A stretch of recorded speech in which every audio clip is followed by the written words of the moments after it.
Welcome to Open Minds, Open Mic, the place to be on a Friday night. We have a special delight for you.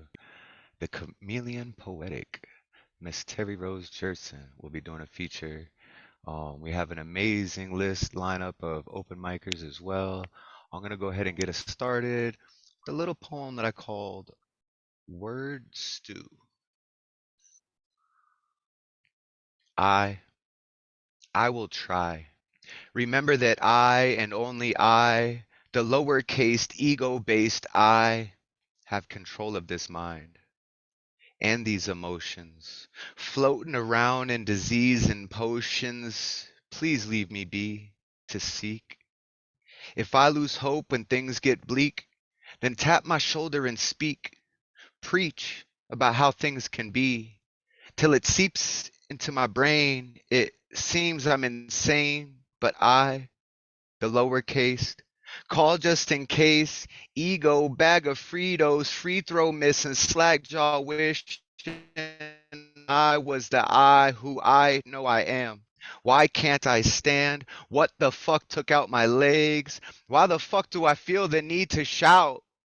When will this bout of grief give out?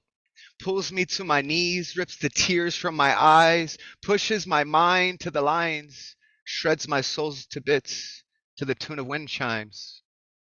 I wish the sound of nothing rushed my thoughts hushed for a minute or two. I just sit and stew, sip and brew, knowing it's all an illusion. Definitely thinking of you, hun. Gripped by confusion, sit by this fire in my skull, hoping it all goes away, a stowaway in my own perception. I leap from the highest bit of truth, the roof of all conceptions. Lingering cough hacks away these words, always spray, phlegm, and bile. Been in denial, I try to fess up, but I don't know what I did wrong. Maybe I should have wrote a song. Instead, I just spew this word stew, blue in the face. Who's out of place? Is it me or is it you? To tell the truth, it is I, the lowercase, ego based kind. I say goodbye. Thank you. If you guys would like to unmute, feel free. Woo! Rock on. Yeah. So let's get this first round of open mic going. We have a newcomer, Carol Wright. They have been trying to get here for a while. They were introduced to this space by one of our favorites, Christy Scribble. She's not in the house tonight, but we love you, Christy. I know that you'll see this one day. Yeah, news on that too. We've decided to take all the videos. We're gonna cut everyone's poems individually and make a playlist on the Open Minds channel for each person. So you'll be able to go to your playlist and have all of your poems there. So if you want to opt out, email me, let me know. We can make it private if you want, so you can share the links and it's still on YouTube, but it won't be public. We're going to be having that set up, I'm hoping within the next like 2 months or so, because we have a lot of footage to go through still. But we're going to start back from the first videos we posted. We're going to cut those up all the way to the ones we're recording right now. And everyone will have their own playlist with all their poems that they've read throughout Open Minds. So yeah, y'all know what we like to do when we have someone new in the room. If everyone would please unmute yourself and give it up for big open minds, open Welcome, arms, open heart Coral. welcome tour. Welcome, Coral. Yeah. Welcome to Open Minds. Thank you all. Thank you all very much. I'm excited to be here finally. My name is Coral Rites, and I am a creative crybaby. And to explain to you what that means, I have a poem for you, appropriately called Crybaby.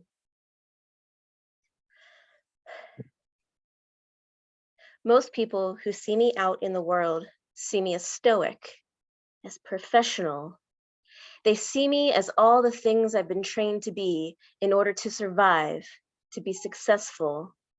But the truth is, I am a crybaby. I cry at everything. I cry for myself. I cry for others. I cry because the tree outside my bedroom window is just so friggin' beautiful. I cry because my body is tight and I don't know why. I cry because I'm a sponge that I have forgotten to wring out for far too long. And so when I do, it's a deluge of all the shit I don't need, but it's also a flood of all the reminders of the things that I want. I cry because I interrupted that person, which I felt bad about for 3 weeks. I cry because of that time my neighbor was snooping around my friend's car. You know the one with all the queer bumper stickers. Yeah, that neighbor hasn't talked to me since. I cry because of seeing my brother for the first time in 3 years to clean out our dead mom's house and immediately having to send him back to California. I cry because they tried to do everything right, but had to quit their jobs so they could barely afford their medical care. I cry because that person had the cops called on them because some sad, angry white person was afraid of something life-affirming. I cry because they so desperately wanted to express themselves, but felt too unsafe.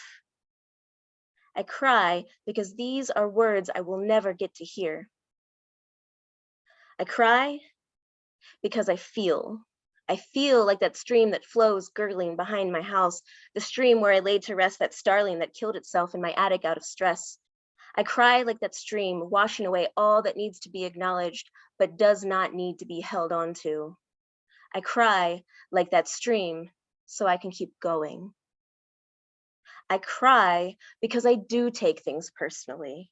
Shouldn't we all take things more personally? That tree blooming outside my window reminds me what life can be like when it's uninterrupted, when there are no barriers to flourishing, when our very existence is beauty. Wow, that was beautiful. Everyone unmute and welcome and give praise to this That was beautiful beautiful, soul Coral. Thank you coral. for sharing. Great, great. Yes. Thank you. That's beautiful. Thank you so much for coming. And if you have another short one, feel free to share it with us. I don't really write short poems, but thanks for the offer. All right. Well, then we'll hear more from you on round two. And I look forward to that. Thank you so much for coming and being able to share that beautiful poem with us. And yeah, coming up next, we have, as Generalissimo calls her, the butterfly, Oksana. If you could unmute yourself and bless us with some words, we would appreciate it. Hey guys, how are you? Yeah, let me see. Sorry, I gotta turn on my computer. So I just have one. Feel like I wanted to share this one. If I can get it, just give me a second. I don't know what's happening.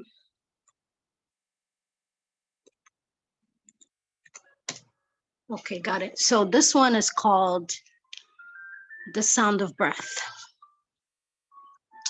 One day, pacing hours, silence, turned by naps and visitations of ghosts, films playing nonstop in an audience of two human specks. Their connection was inexplicable, the laughter they shared, as nomads and pilgrims foreigners of their own land. Not this time, you heard that. Not a single syllable.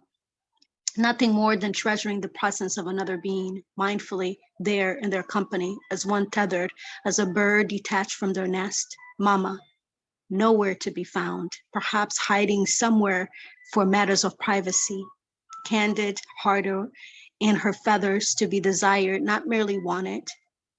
Even creatures understand the difference. They can detect without uttering words in the same way they procreate without having to be trained or told when or how to do it. Why is love so complex? A maker made it simplified. Love, long, order, vicarious, ego, interlacing each other. Thank you, everyone. Beautiful, Oksana. Thank you for that. Oh, we appreciate that. Everyone unmute and give it up for Oksana. It's great. Yeah, Oksana, looking forward to your feature. Thomas, Thank Nayma you. Nayma has asked me to switch with her, so could you It, please switch because of I the I time? asked you to, yeah, because it's late for her there. So if you don't mind, Yeah. instead of Gustav, we have one of the original open minds. Um, they've been coming here since pretty much we started the thing, and we miss you so much. But I've been seeing you out there doing so many great things. Like we're so proud of you. We just miss your poetry and your words. Like, and so I'm so glad to welcome you back. The beautiful, the magnificent, the wonderful Nayma Chamchoun. Thank you. Let's see. I'll start with this one. Unstill waters. I love you. There, I said it. If only to myself, on the mind shelf. Feelings without merit. I do not seek it, but still it is found, severed of sound. We do not speak it. You have immunized yourself against such things. The vulnerability it brings. Once I was immune myself. Your actions betray your silence. Love and care coat each interaction, involuntarily spilling gagged emotion, affections, natural parlance. It benefits neither to hear it. What are words without conduct? Dramatic declarations without love? Surely it is better to have felt it. The words of ardor that slip. Perhaps a writer's creation or an expression of the heart, the uncontainable expression of a creative heart. Nevertheless, the wordless wall shifts, releasing tenderness like monarch butterflies, fluttering palpitations, golden winged oscillations, Tenjugo random motion, dazzling the eye. I love you, aphasic and unavowed. I have heard it and not felt it. We walk silently on the clouds until the clouds are broken and we descend like hail, icily splatter and impale to echoes of words unspoken. Thank you. Yes, thank you. All the imagery and that was beautiful. Everybody, give it up for Nayma and welcome her Yeah, back. We so beautiful missed you, to hear your Nayma. words again here at Open Minds. Yeah, Thank great you. to have you back. Good to be back. Can I share one short one with you? Of course, we would love it. A higher plane, and we're rolling at dawn's break when the birds start to cheep, flowing through the dunes in a white bouncing jeep, rolling with papers under a pink and gold sky, drifting with the shifting sands past the vision of the eye, and we're floating like the breeze, rising up to meet the clouds, greeting the thoughts who speak sweetly, far from the crowd, lulled by the shulh drums, vibrating in each chamber of the heart. In vast expanse, we are full from serenities impart. Thank you. Thank you, Nayma. Thank you. And it's so good to see you. We missed you. We love It's you. good to be back. I missed you guys. Yeah, we missed you too. Yeah, so glad you can make it. Awesome. So we have another freedom has been coming since the beginning. If it's the same freedom I'm thinking it is, they have been coming since towards the beginning, and it's been a long time too. So it's so cool. We're getting the old crew back together. So freedom, if you could unmute yourself and bless us with some work, we would appreciate it. Okay. I'm not too sure I'm gonna share, but I was kind of writing something, but maybe we'll read something else. Can you give me 1 second to pull up Take your my time. notebook. Take your time. Mm.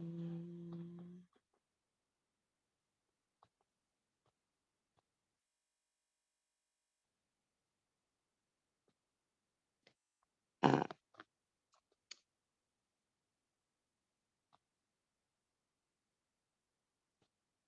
A fiery bird wrapped in strength and beauty, a monster trying to pluck the feathers off, stamp out the fire. But this little bird knew, and through trials of depression kept herself low. But the little bird's fire was too bright to not glow. So this bird wrote it out instead, found a way to speak and express, found spaces where this little bird's fire was loved. This little bird worried they'd never come up from sorrow and despair. This little bird met with the reaper, looked death blandly in the face. They danced along for years, and when that final kiss of death was set, this little bird had gathered an army. They stormed in and broke down the walls around them. This little bird saw the sun again and allowed those soldiers in. Together they slayed the Death Reaper, hands outstretched, one more step to a life worth living. To this bird, hesitantly took that hand, leaped over the chasm, and looked back at the rubble. What that bird thought was a life was nothing but a risk to her fiery flames.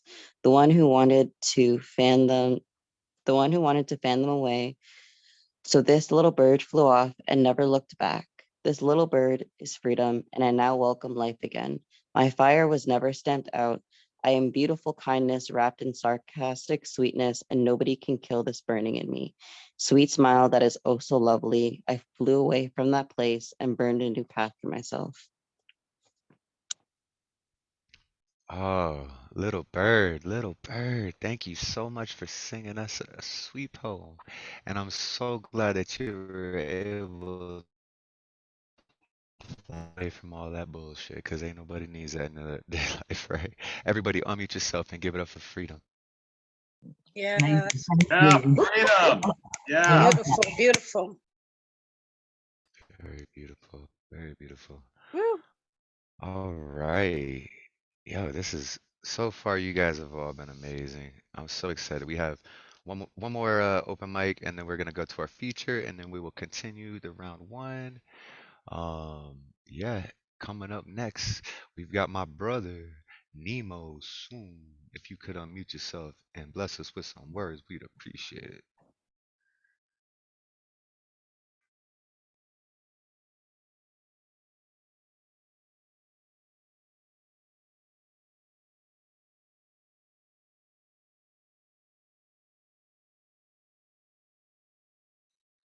Nemo, Nemo, Nemo, Nemo. I hope he's here because it's him and in the feature, so if not, Nemo, if I don't hear from you in a few moments, we're gonna have to push after the feature, and we'll switch out Generalissimo with you. So I'll give you a minute or two, and then we got to keep the show rolling because we had a bit of a late start, but it was fun because we was all chatting and stuff. So Can you hear me now? fine. Yes. Oh, thank Yes, God. now we hear. Sometimes my computer thinks I've plugged in a headset instead of my speakers. And so yeah. All right. Sorry about All that. right, cool. Okay. No problem, man. All right. I have a micro triptych.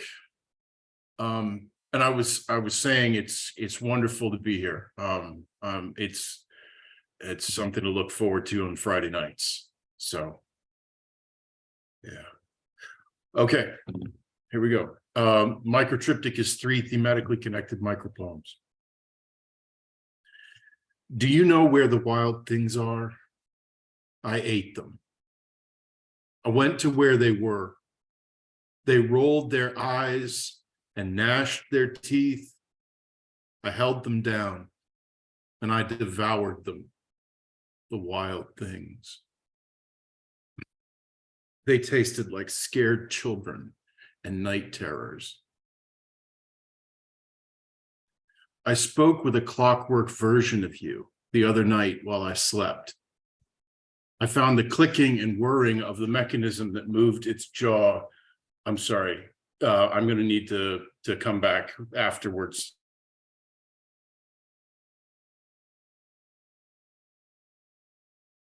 All right. Was that part of the poem, or did you get?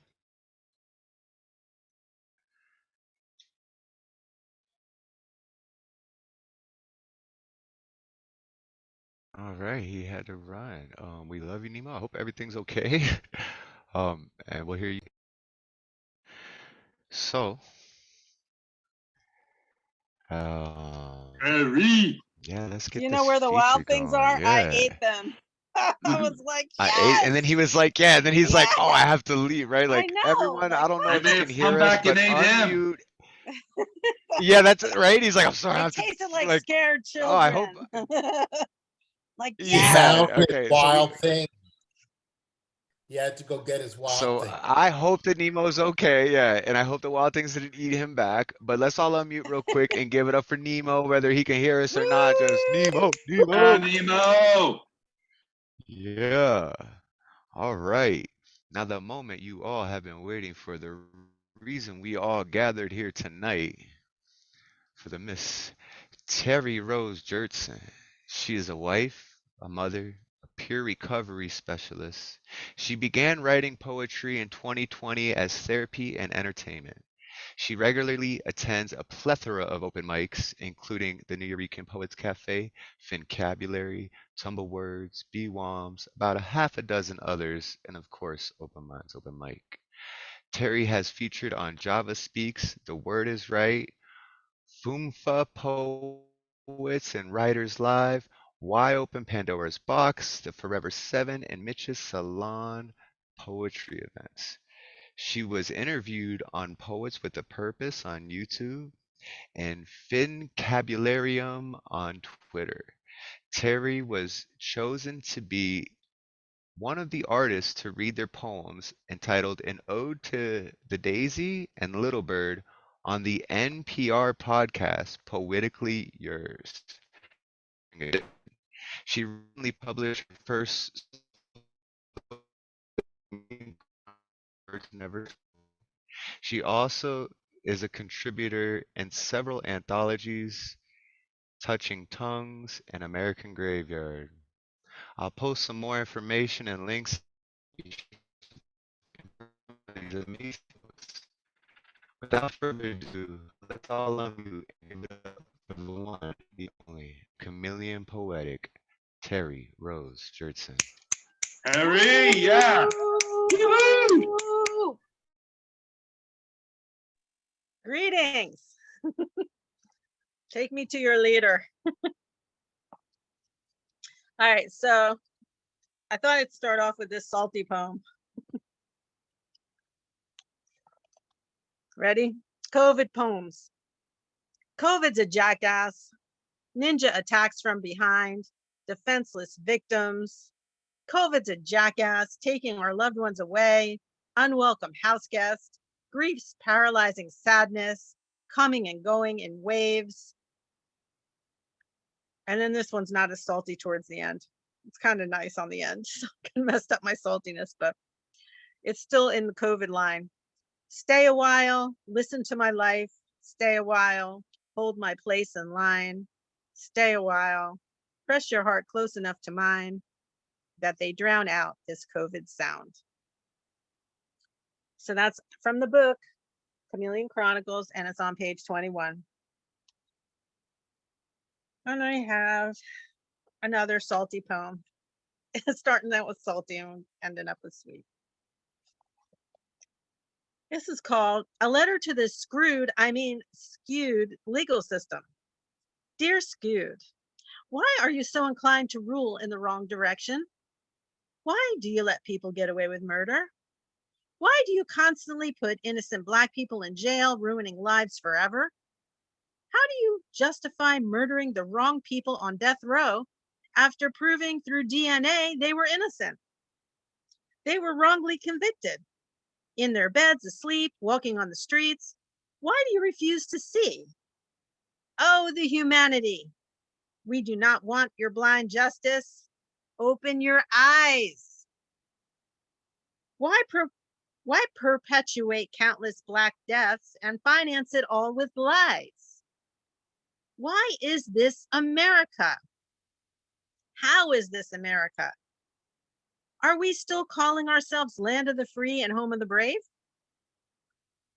You are digging your own graves. Sincerely, an outraged citizen.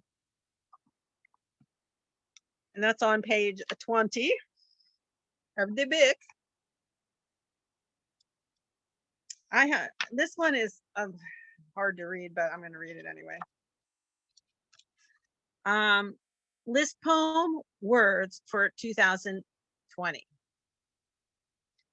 I Can't Breathe, George Floyd, Breonna Taylor, Ahmaud Arbery, white supremacy, Donald Trump, drinks bleach, Joe Biden, BLM, COVID, fear, loathing, racist, looting, prejudice, hatred, sexist, murder, shooting, death toll, disease, unemployment, stimulus, rainbow, ventilator, uncertainty, assistance, shutdown, social distancing, quarantine, pandemic, infection, positive, negative, sick, symptoms, mask, closure, protest march. Wow. Yeah. It's the art I did for that. I don't know if you can get a good look at it, but it was a watercolor Oh, yes. and paint. And it's you can't, I don't know, it looks like it's in black and white. Yeah, it is in black and white in this book, but it was in a color when I did it. It's dope. So then I'm just going to keep going with my cries for injustice. 7 cries for justice. Haikus. Injustice, George Floyd. I can't breathe. I can't breathe. There is no justice.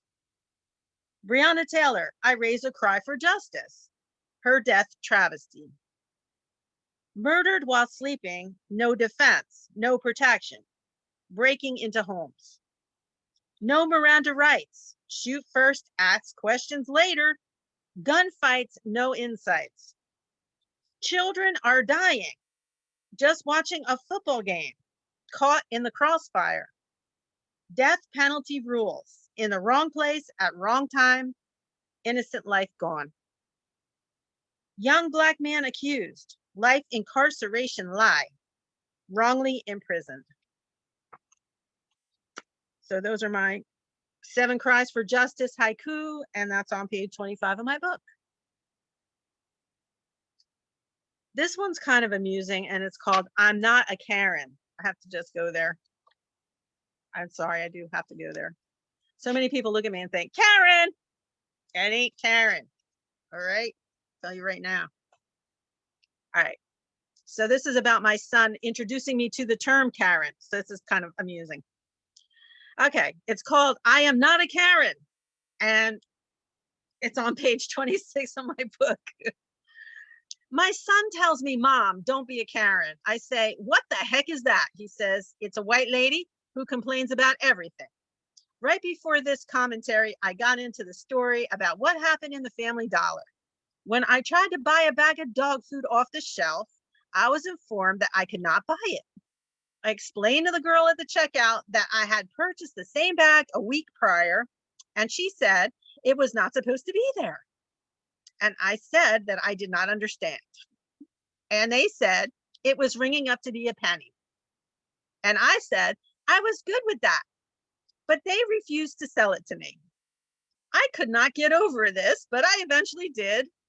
I just brought a smaller bag for 10 times the cost. Okay. I was there again a week or so later, and there was a paper handwritten sign that said, please do not leave carts here. After I was finished with the cart, I didn't know where I was supposed to put it. So I did just what the sign said not to do, and I left the cart there. This angered the girl who I guess wrote the sign. She took the cart and pushed it as hard as she could into the other carts, making cursing and crashing sounds. This act of frustration reminded me of the time when I was working with the physically and mentally disabled. The client did the exact same thing when he was angry, when I was having a short conversation with a person from my son's school who just happened to be shopping there, and also the school psychologist. We both realized the problem immediately, so we ended our conversation. I calmly walked over and growled at him, and we both started laughing. Sometimes I don't think I would have had the same reaction with the woman in the Family Dollar. So that is, I'm not a Karen, and that is on 26. Now, the next poem is called Karen and Friends. Now, this is about a Karen. Okay, now you determine yourselves after I read this if I resemble this person in this poem that I believe is a Karen, okay? And then I have a funny story about that really happened. Je ne suis Karen. Okay. Karen and Friends, it's called. Is it real or is it Maybelline? What is she wearing? Her heart on her sleeve, her privilege on her face and lips. Exercise that demon, wielding her power, her privilege, smashing the little people with her judgment. She is better than they are, but she will never say such a thing because she has more class. She can feel better about herself and not so guilty when she leaves extra change on the counter for the next person in line at the grocery store. She comes home and then tells everybody about her unselfish act. When Karen dies, she specifies in her last will and testament that her riches will be left to her pets because she cannot see the worth in people. However, she will never say such a thing. She passes by those less fortunate with her rings turned inside her fingers and her Versace bag shoved inside a cheap tote so it cannot be glimpsed by those in need, lest they expect more than the change that falls in the bottom of said bag. She passes by them, averting her gaze. She thinks she will pray for them to improve their situation. Good Christian woman, the church lady, going to congregate with others just like her every Sunday. Jesus will save her, them, and those less fortunate, all dressed in their Sunday best, never realizing that she put lipstick on a pig. Praise the Lord.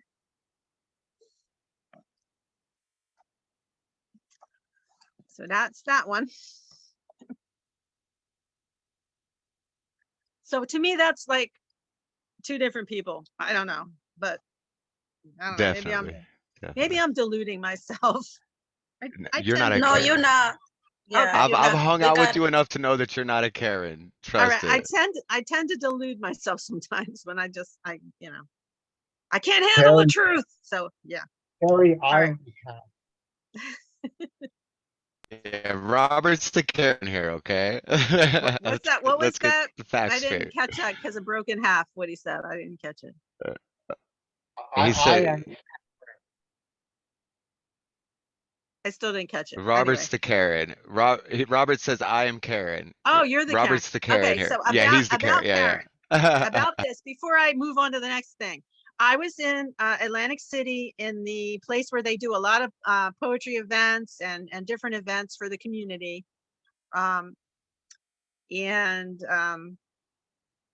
want to come up with the name of the guy's last name is Raymond Tyler. He runs a lot of these things. He's on Instagram, look him up. So anyway, in Atlantic City, I was there for an event and I had my books on a table and somebody came up and they wanted to know about my poetry book. And I did read the COVID poems and some of the other poems I just read here about injustice. And a woman wanted to buy my book. I was so happy. She came up to me and she wanted me to sign it. And I asked her what her name was and she said, Karen.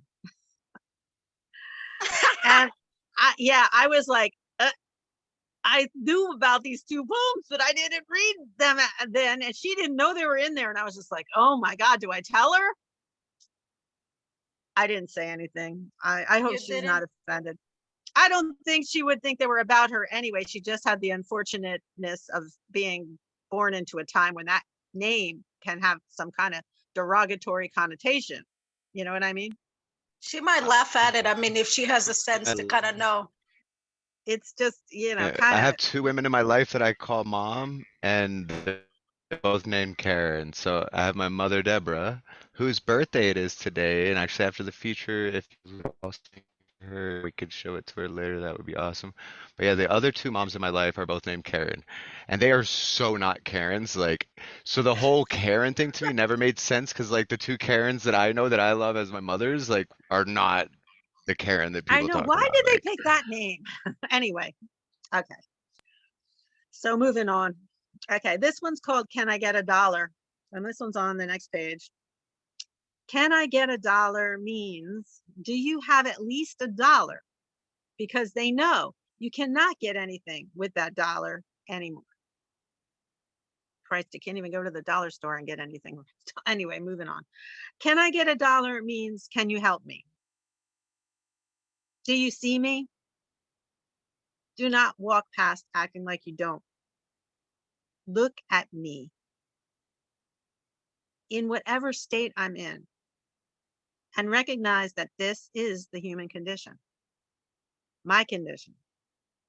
And you need to do the right thing and give me that dollar. Because the almighty dollar has taken the place of God, your God.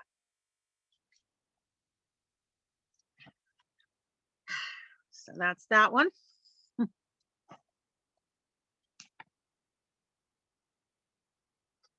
I'm not gonna, that one, no.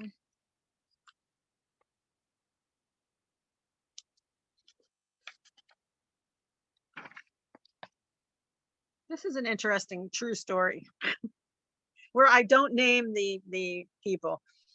That's some of the you should know about my book, is that there's a lot of true stories in here, but the names are not there, so no one is incriminated.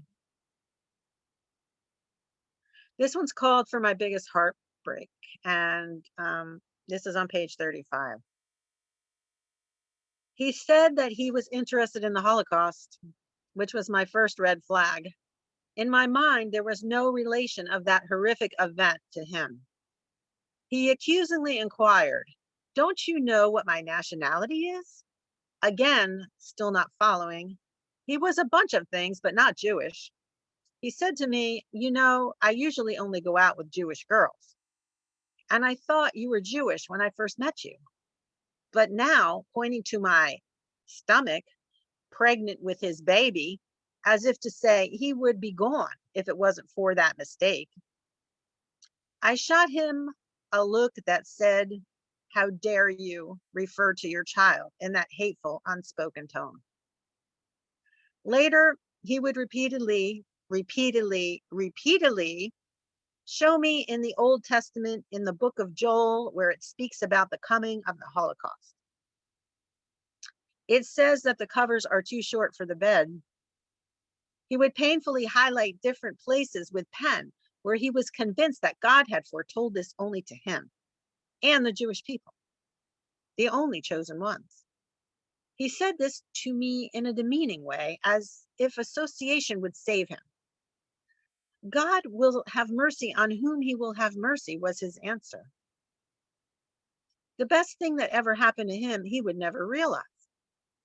For him, it was just another day when we were walking on the Atlantic City boardwalk. He shouted to the sky, "God, if you're real, show me a sign."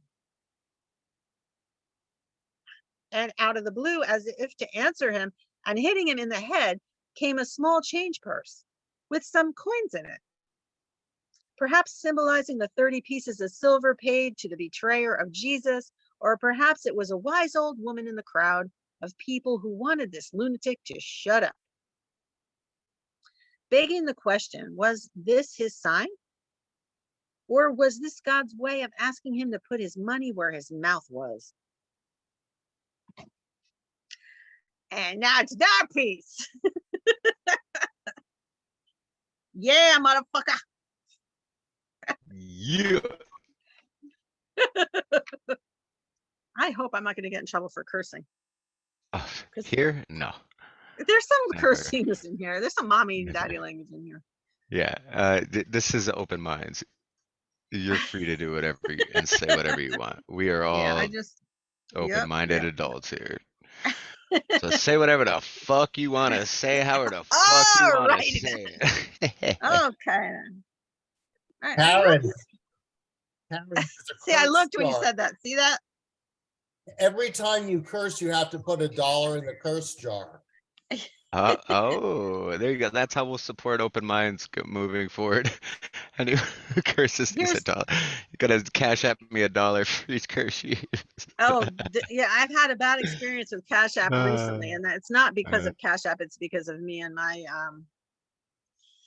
See, the way my what's the bank word? And I works don't want to say is ignorance, but I want to say like, no. what do you call it when someone just doesn't innocent but ignorant at the same time? I know there's a word. What is it? Naivete? Yes, that's the word. Because I was being very naive and I got taken advantage of by this person, but it was my fault. I let him do it. I can talk about that later. Oh. All right, here we go. So there's a Well, lot of I want to poems. thank you for donating to Open Minds because you have done that. So I want to thank you Oh, for that. yeah, no problem. I like to support my fellow poets. All right, so this is called Love is a Mystery I Don't Understand. And that's so very true. So this is on page 39. Once sizzling due to a 5-year self-imposed abstinence from another dysfunctional pairing, and when the fast was broken, thirst quenched over and over again until left exhausted of any future desire, came 10 years of obligatory wifely duties, leaving me exhausted of any future desire to sizzle, left to fizzle. That was 10 years of my life that I will never get back, which left me exhausted over the futility of sizzling sex. And marriages that die a slow and pointless death, unions that bring relief when finally over, fractured relationships that still hold the mystery of how they were sewn together with a dull needle.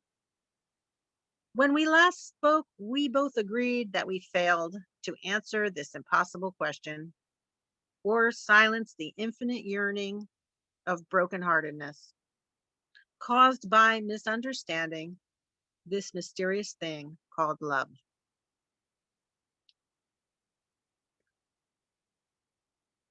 So yeah, there's that.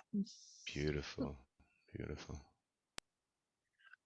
And then I have Truth and Lies, which are on opposite pages, which I can show I have a picture for each one if you can kind of see. That's one of the drawings. They're both mouths.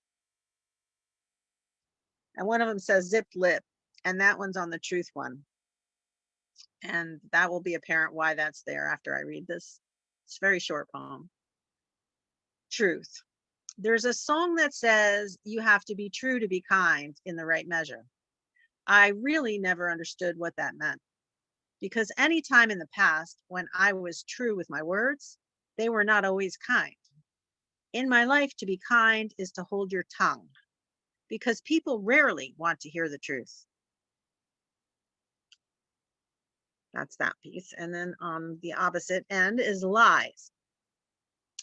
Lies in your mouth. Wait, sorry, lies. Your mouth continues to spit them out. They flow so easily from the innocent look on your face, swearing that the stories are fact, not fiction, until I prove them false and confront you. Squirming, knowing you were caught again, in my anger, I scream. You do not flinch. You could care less. Like a buzzing fly in your ear, a mere annoyance. Just breathe, I say to myself. This too shall pass. Until the next time.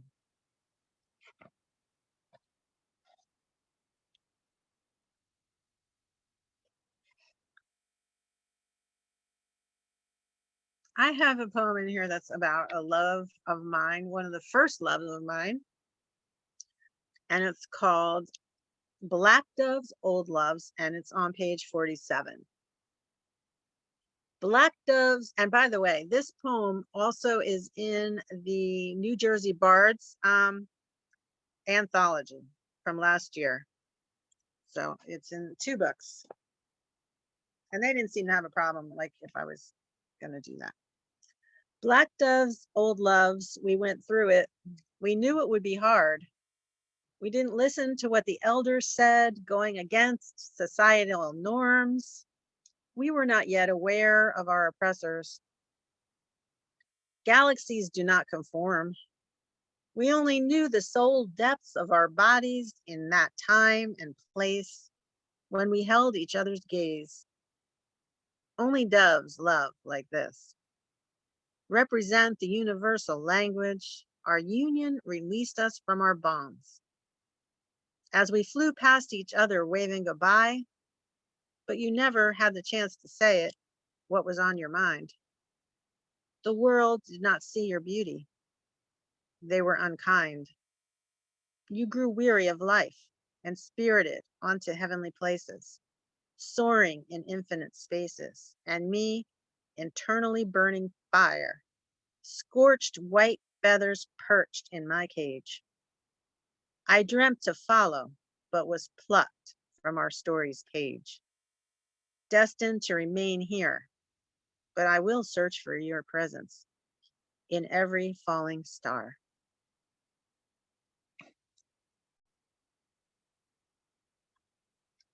Absolutely. Should I keep going? Do I beautiful. have more I time? love it. Yeah, you have all the time you want. It's your night.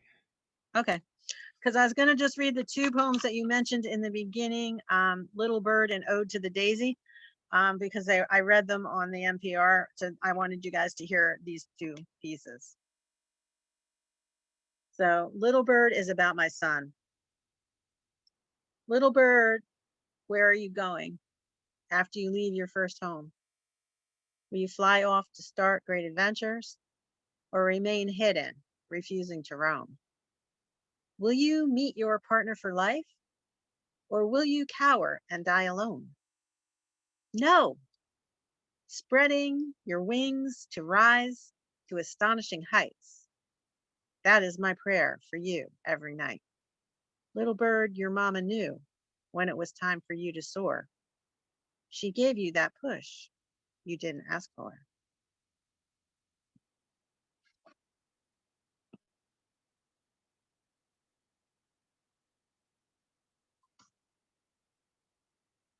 And then the other piece is Ode to the Daisy. I don't write many odes, but this is probably the only one. Maybe I wrote another. I think I wrote Ode to the Potato or Ode to the Spud I think after I wrote this one.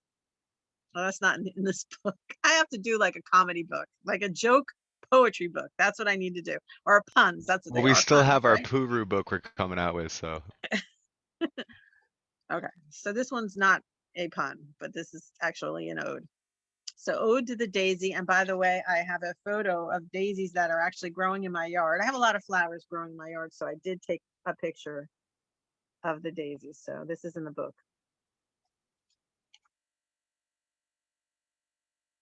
Ode to the Daisy. No other flower suffers at the hands of men like the lowly daisy. Vexed humans systematically pluck off each of its petals for sport. And if that isn't bad enough, when we don't get the answer we hope for, we find another helpless victim to sort. As if they had a choice. Do they feel pain? Would they scream if they had a voice? To die for love is a noble cause. That is what the daisy does. Wow. What a noble cause. I know. And I used to be one of those people picking he loves me not, picking the petals off the darn Yeah. daisies. I used to be one of them. Then I learned how to do it. I was like, oh, this is fun. Let Well, me just kill this flower.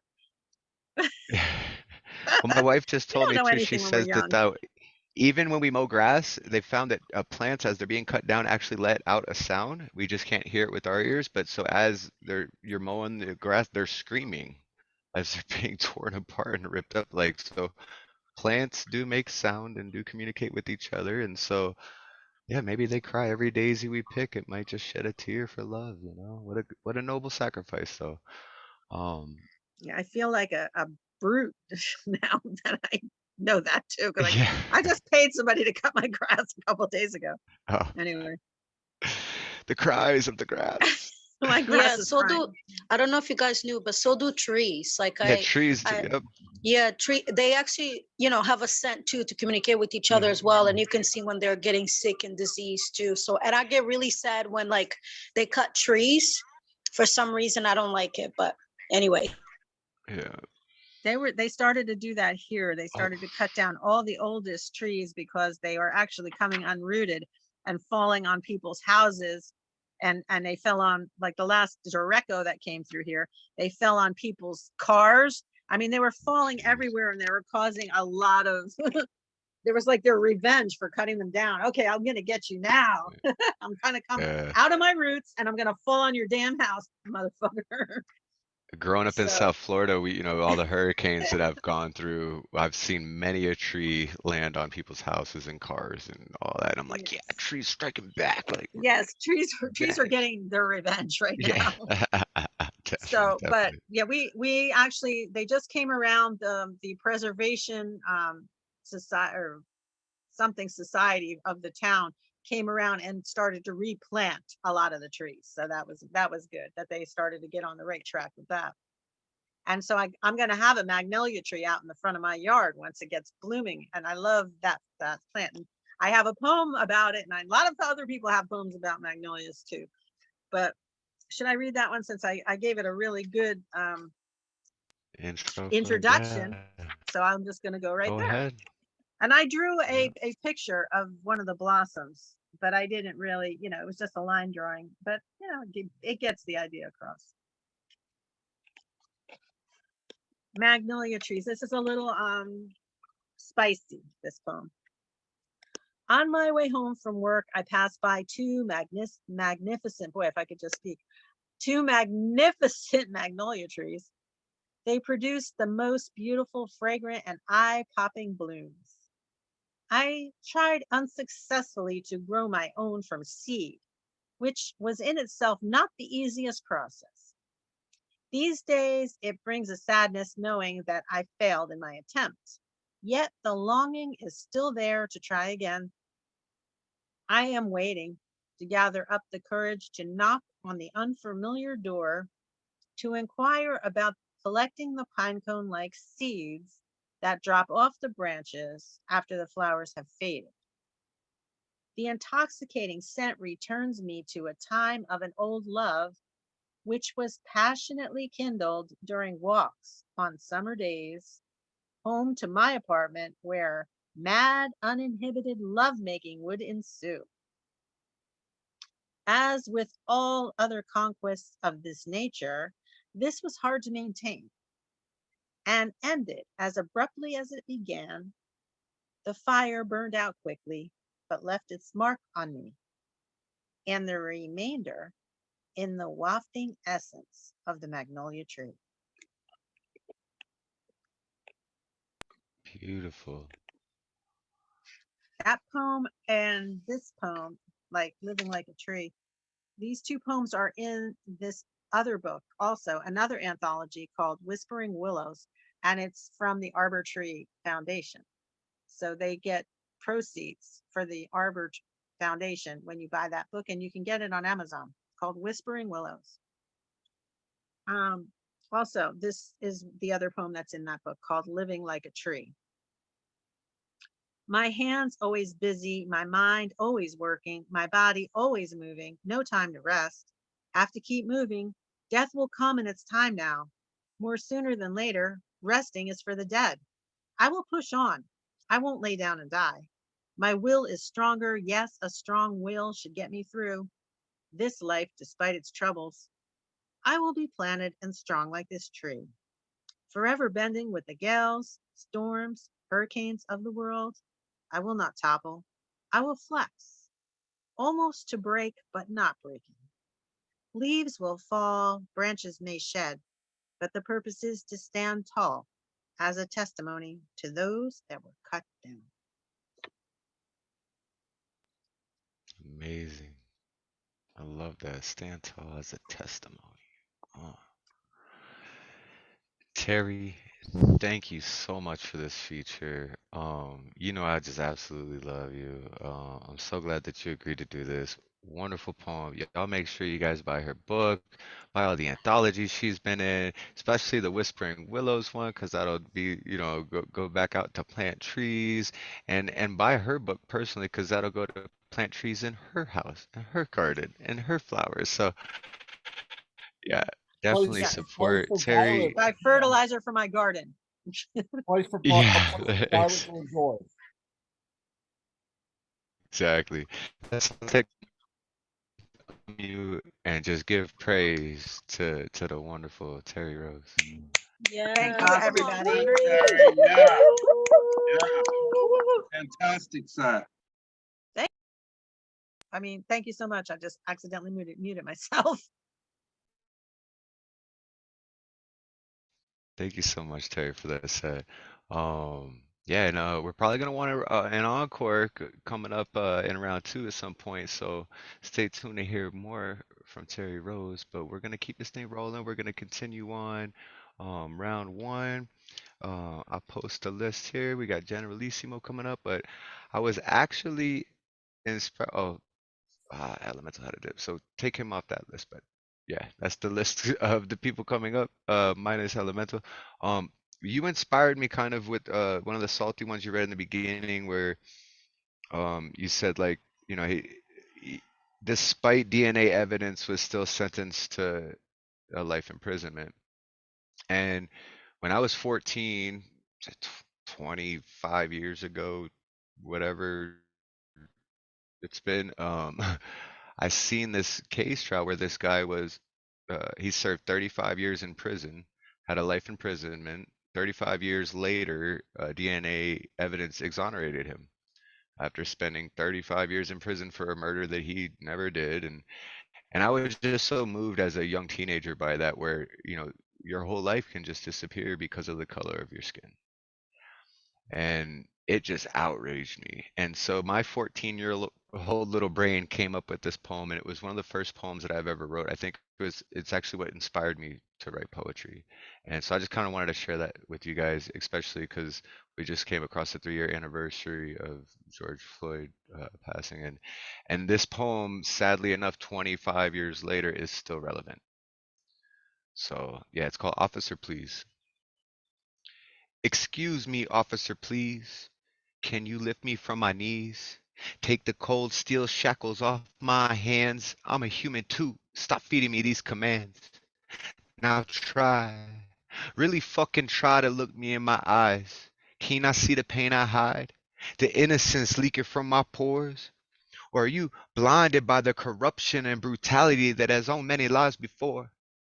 So I'll ask again, please. Cease to question my resistance. Give me a chance to speak and prove my innocence.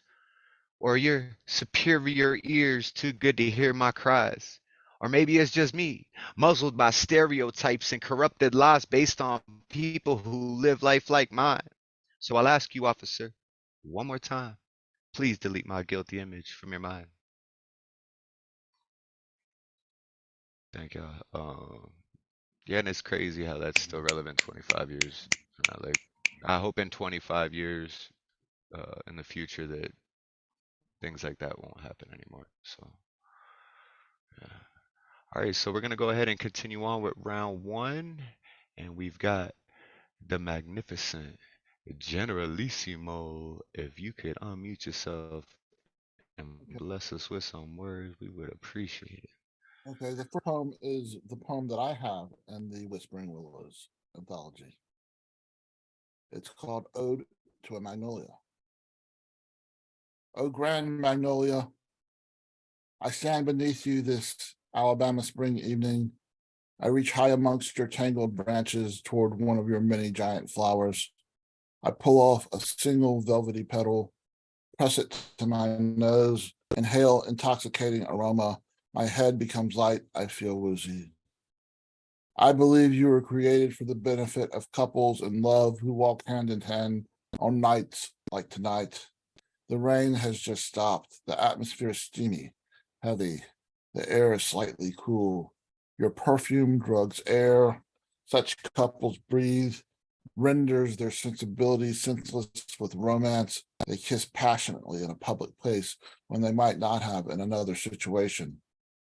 And though your mate lies 100 or 200 feet away and you may never see or touch him, you are a perfect example of how humanity, nature, and romance so easily overlap and connect like petals of buds yet to become flowers. I also have a daisy poem because, you know, Terri read her daisy poem. This is my daisy poem. It's called Why Granny Clampett. She loves me not. What is it about a daisy that makes it the perfect flower for a poem? Errant wildflower that climbed out of the weed gutter and found a place in society as a garden staple. Daisies are the girl next door of the flower world, the pretty smile that never needed braces, the cheerleader who never became a mean girl, the valedictorian of bouquets for Mother's Days when roses seem like telling mom that you're marrying someone who's more concerned with having perfect petals than providing nectar to honeybees. She loves me not, she loves me. And I'd like to do my Tina Turner poem because, of course, one of the great loves of my life has passed away recently. This is Tina Turner. Is there time? Before you do that one, can I just say that, yeah, there's time for that, but wow, that Daisy poem was absolutely beautiful. Oh, thank you. I agree, Yeah, read General. that Tina Turner, and It was extremely, extremely beautiful piece. I really loved it. and that's Thank coming you. from Lantern Carrier, so you know it was very Lantern moving and Carrier's very here. Yeah. I just arrived. I'm so sorry. I came from Hi, another Lantern. event. I just got home. So sorry. And for those of you who watched the Beverly Hillbillies, the Granny Clampett's name was Daisy. Yeah, I remember that. And All right, General. Yeah, read us that Tina Turner one. I wanted to try to get a collab for a bunch of people to do some sort of tribute to her tonight. But I was just too busy this week, madness, so we didn't get to it. But I would love to hear what you have written for her because You she was did such an get to it amazing because I artist. have one as well. Oh, okay. So look at that. We perfect. All right. well, this is probably about wow, it's got to be at least 13 or 14 or 15 years old. I don't know when I wrote it, but sometime before 2010, I think. Tina Turner, Why Did You Murder Me? When I was 18, I dreamed I sailed solo around the world. At the end of my journey, I stepped off my boat onto a long pier that emptied onto the cobblestone streets, onto a long pier that emptied onto the cobblestone streets of a New England fishing town. There were as many people there as were at Woodstock. Although I could not see you, I heard your voice as you sang your siren song. I'll be your private dancer, a dancer for money. I'll do anything you want me to do. I'll be your private dancer, a dancer for money. Any old music will do. Then you made an announcement. There's an old friend of mine out there I'd really love to say hello to. And then you said my name. When I was 18, a freshman in college, I turned on a TV to MTV, and there you were, a statuesque golden goddess in a halter top leather miniskirt and those forever perfect legs, insured by Lloyd's of London for $2 million.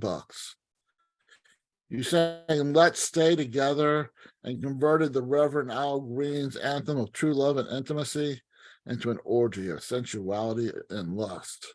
I raced to the record store and danced with the private dancer. I am ashamed to say I had no idea who Tina Turner was.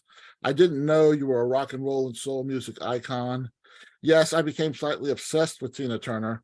I stalked all your past music. I learned about your history with the abuser Ike.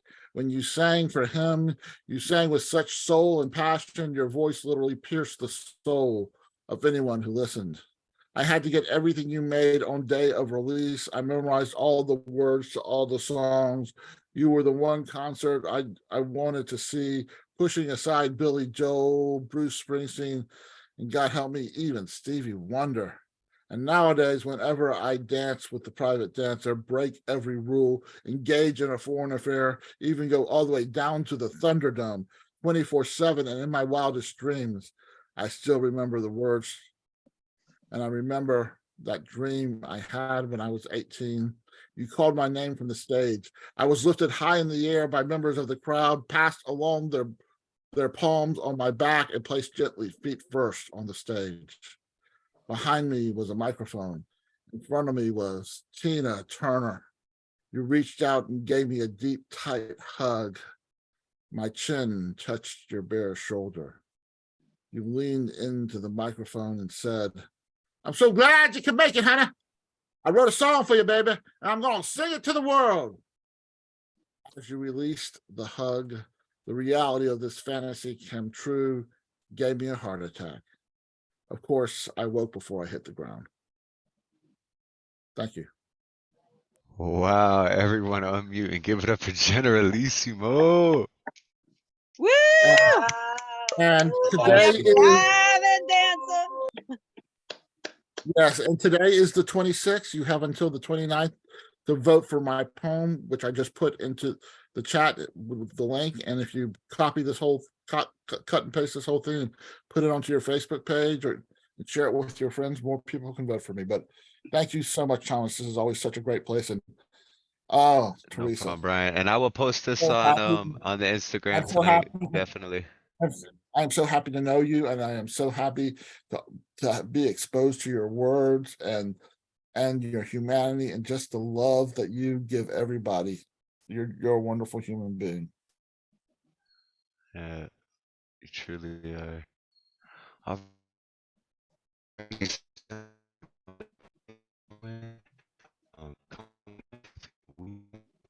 Mr. Robert, or should I say Karen, Karen Fleming, if you would like to unmute yourself and bless us with some words. Good evening, I'm Karen. Can I use the share screen?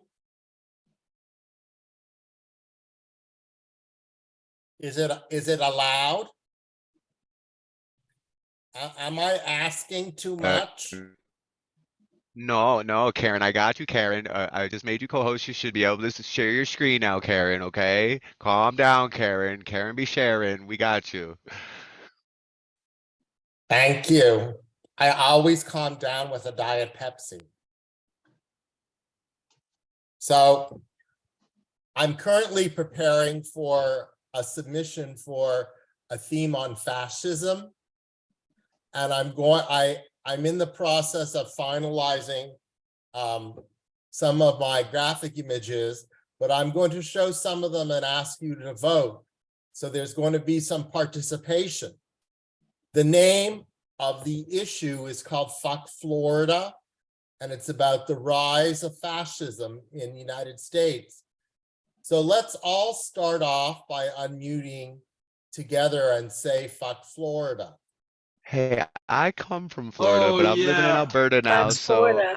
you know what? Fuck Fuck Florida. Florida! Fuck Florida. Florida sucks. Florida! So this is the first piece I'm finalizing. It's called The Magic Kingdom Leaves Florida. So I'm going to show this piece with 4 different wide trucks carrying the Magic Kingdom. This is the first one. This is the second one. This is the third one.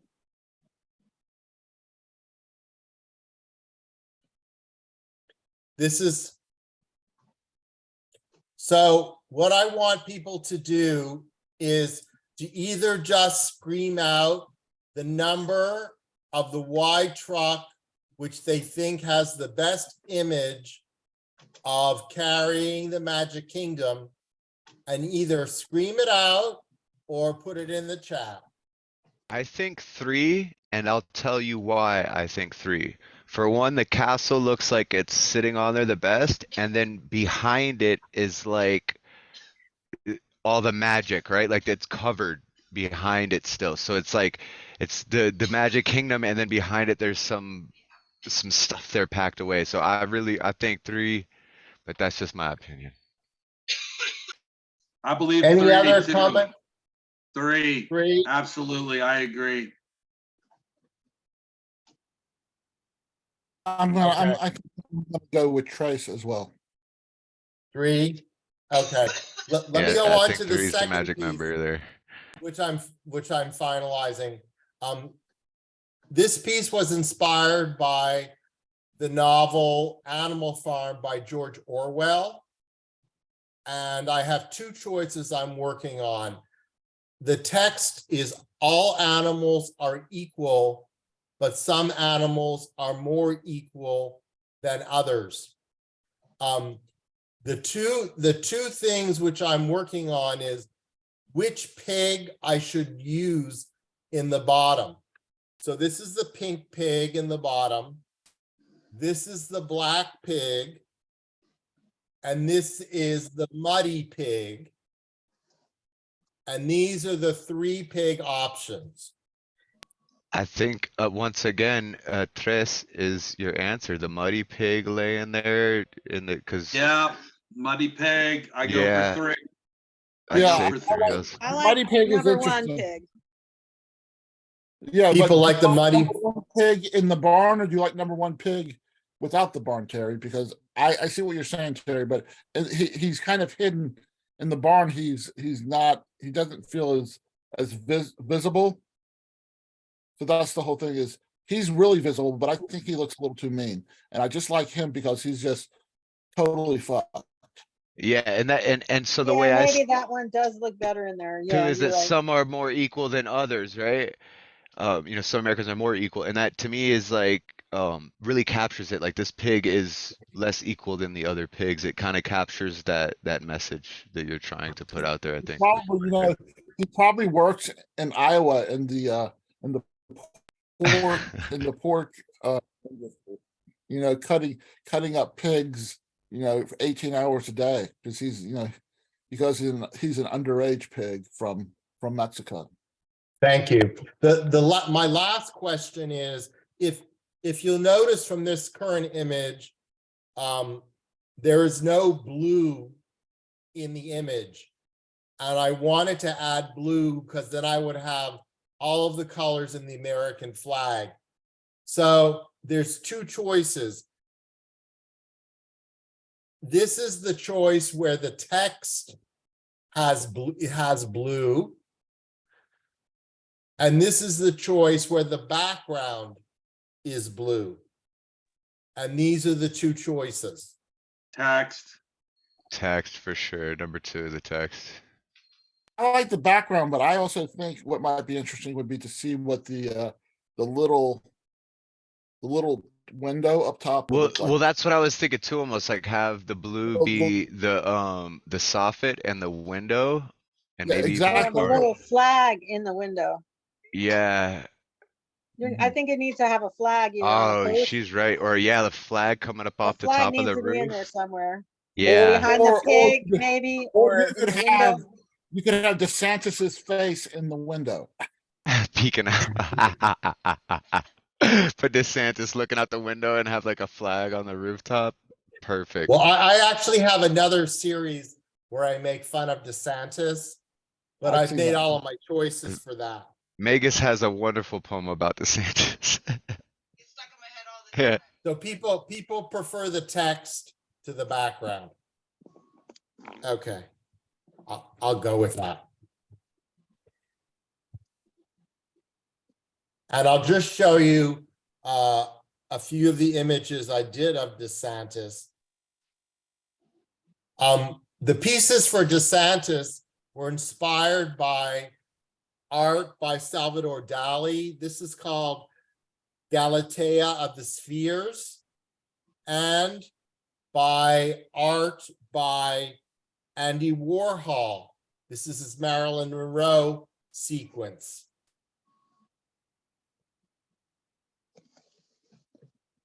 So this is the first DeSantis image. It's called The Great Fascist of Oranges. And this is the Great Fascist of Pythons and of fists and of hawks and of money.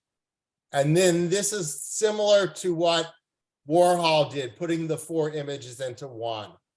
That's So fucking thank you. absolutely amazing, Robert. That is a work of art right there, man. Thank you. Thank you for helping me make some final selections for the submission. And I will put the submission in chat. It's with Unlikely Stories Mark X. And I thank you for all your help. Hey, Cheers, Robert. thank you, Robert. We love when you come and share your poetry and your artworks with us. You're such a creative mind. Here at Open Minds, we appreciate. Thanks so much, everyone. Unmute and give it up for Karen Fleming. Yeah, Robert, right on. Yeah. Wonderful. I'd like to speak to the manager. And Karen wants to say one more really sad thing. Karen's doctor said she could only have 2 Diet Pepsis a day. Otherwise, it's going to interfere with her ability to have a baby. Oh no. Only 2 a day. Karen can't live off of 2 Diet Pepsis a day. She needs at least a 6-pack. All right, let's thank you so much, man. I love the energy and the comedy you bring to us too. You really lighten the room. We just love having you here, Robert. But coming up next, we've got Principe. Principe, if you can unmute yourself and bless us with some words, we would really appreciate that.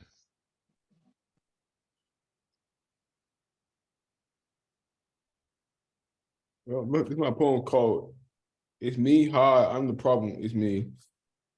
Lust is a burning candle that many have touched. When I put my hands over the flames, I go down the rabbit hole. No matter how embroiled every desire is, a sensation crawls over me when I go down this rabbit hole. The same hole swallows me whole, but still I want more. The deeper I go, the more the hole becomes home. As I roam, my eyes scale every surface. The lusty ladies that stand in the pitch black, disguising their faces, taking me to places where I get lost. Time to hang up the coat. This could be my death sentence soon enough. That's my piece right there. Principe, what? That was yo, that was one of my favorite ones right there. I really like that, man.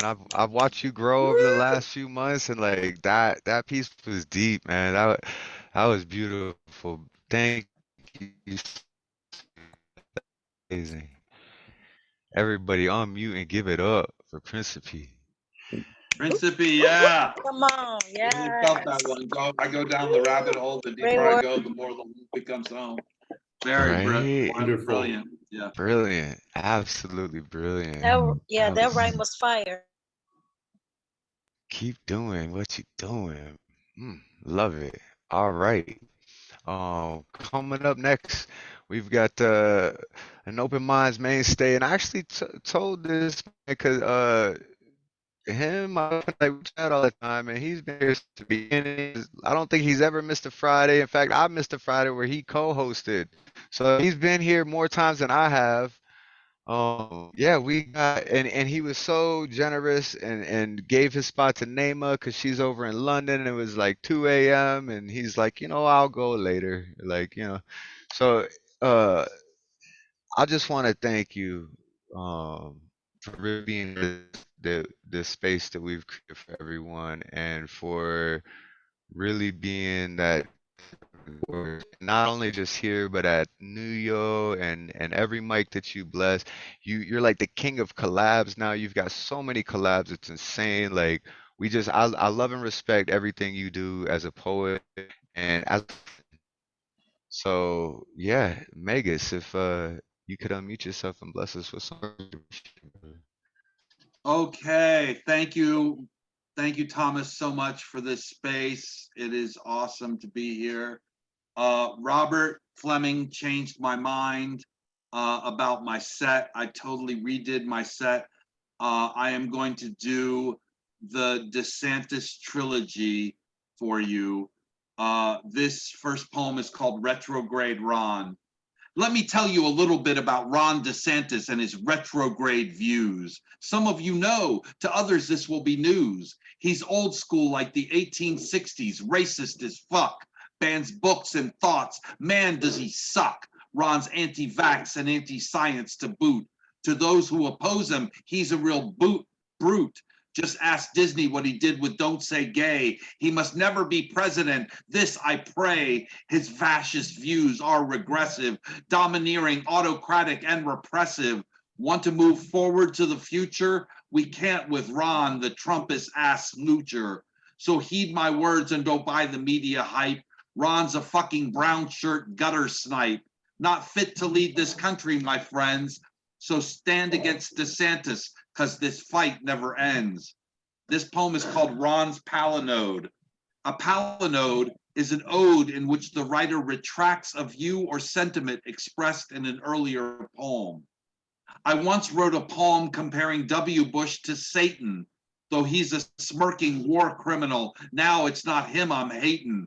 This poem is about Ron DeSantis, Florida man. He's come to screw you any way he can. Whatever you do, don't say gay. Make all bad thoughts go away. Like CRT in your math textbooks. Sure, these guys may sound like kooks, but trust me, they are deadly serious. If you let Ron win, he'll get imperious. He'll have you bow before his greatness and praise his white male Christian straightness. And this last poem is called Meet DeSantis. DeSantis, meet DeSantis. He's a modern Stone Age governor. He is dumb as a rock. Took the CRT right out of his story. Someday, maybe Ron will win the fight. Then we'll be so fucking far right. When you're with DeSantis, have a yabba dabba do time. A dabba do time. Don't say a gay old time. Don't say a gay old time. Thank you. I fucking love that one. Woo! Everybody on yourself and give it up for the great Vegas Gustav Salas. Oh, that was good. Yeah, that was classic right there. So Thank you for good. making me laugh. I love it so Yabba much. dabba doo. That Bush line though was hilarious. That made me laugh. That was fun. Yeah, that bush slide was great. Oh Yeah, man. Gustav, I put the submission in the chat for you if you want to do it. You should check. They may even accept an auditory submission where you could sing your song. Oh, Oh, that really? would be dope. That would Oh, be wow. dope. You should That do would be that, cool. man. Yeah, check it out, unlikelystories.org. Definitely. Fuck Florida. I love how you spelt it too earlier. Florida. Mhm. I grew up there. I live in Alberta now, but you know. Anyways, we gotta keep this thing moving.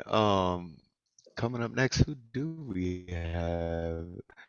Oh, we've got Darkman Blues. Mr. Samuel Rain. If you're there, can you unmute yourself and bless us with some words, brother? We'd appreciate it.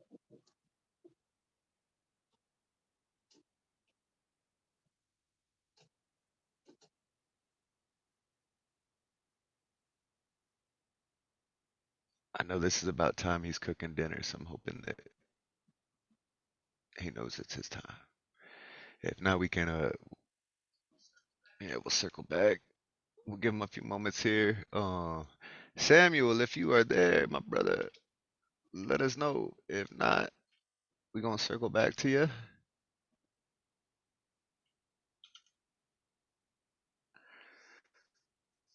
All right, so I guess we'll give him a moment to get back here. Chanson, that means that you be up next. So if you could unmute yourself and bless us with some words, we'd appreciate it. All right. How y'all doing? Let me see. I just wrote some stuff about Tina Turner. I'll close with that. But I have 5 haiku for you. I really passed out. Overdose of poetry. The wages of words. Imagines her scent as she talks angelically. Let me breathe her in. My poetry crush, her sweet breath moves words from God, sets my soul ablaze. Ooh, that one though. Ooh. Miss Tina Turner, she's rolling on the river past past Nutbush city limits.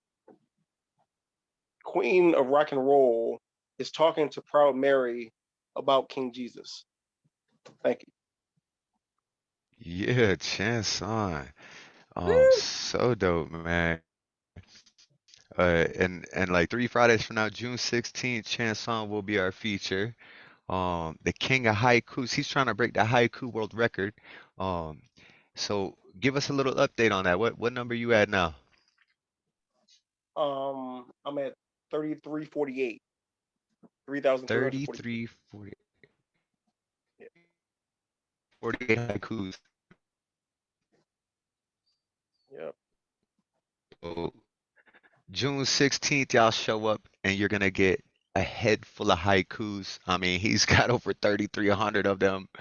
And some of those they're just power, man, power. Excellent. So we're gonna give Sam another chance here. Let's see. Samuel, you back, brother?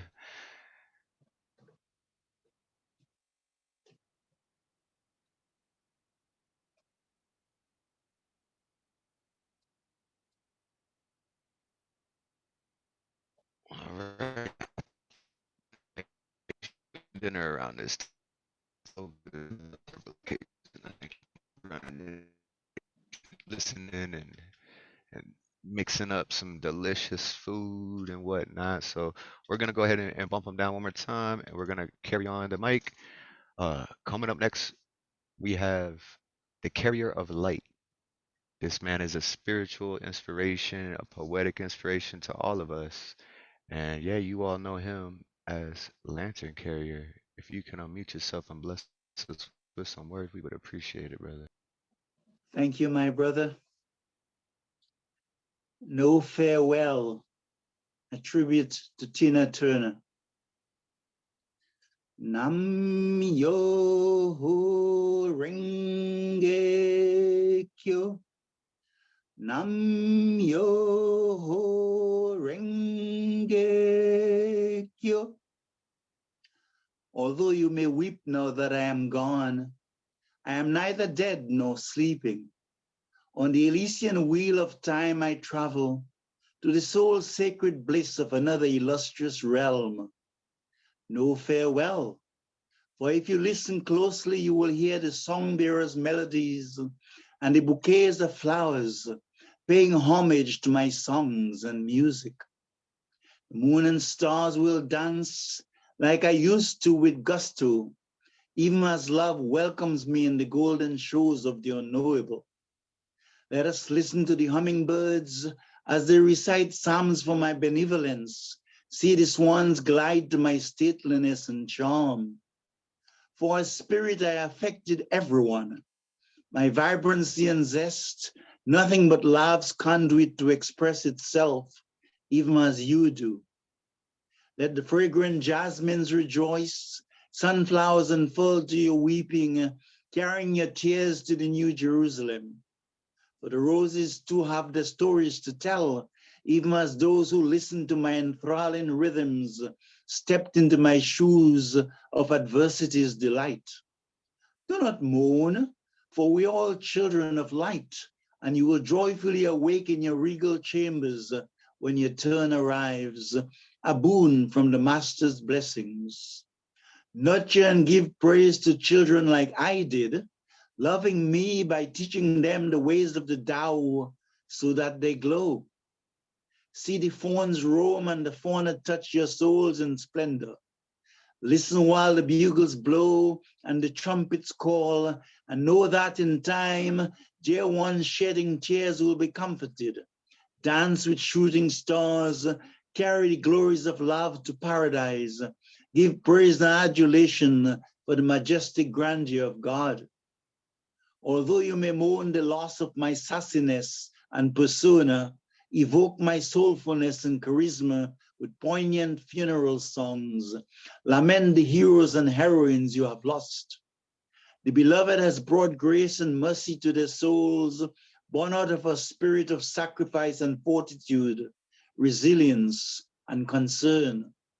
No farewell, for even as the sun sets, only to rise again at daybreak, even as the luminosity of moonbeams glisten in the darkness, and the nightingales sing upon another virgin morn, so too I have risen, chanting Alleluia to our Lord. And in the breath of the breeze you will feel my spirit, for the wind has carried my joys and sorrows, my yesterdays, and the exaltations of tomorrows, to place them all at the feet of our effulgent majesty. Now my spirit is sanctified. Minstrels play joyfully on harps, as cherubims and seraphims chant the glories of my harmonies. Heaven smiles, gleaming with luster, as I arrive at the gates of serenity and supernal beauty. Steal away, steal away, steal away to Jesus.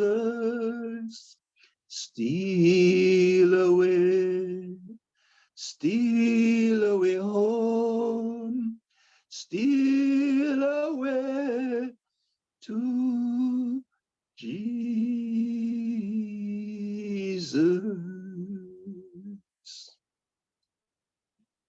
I have a second poem.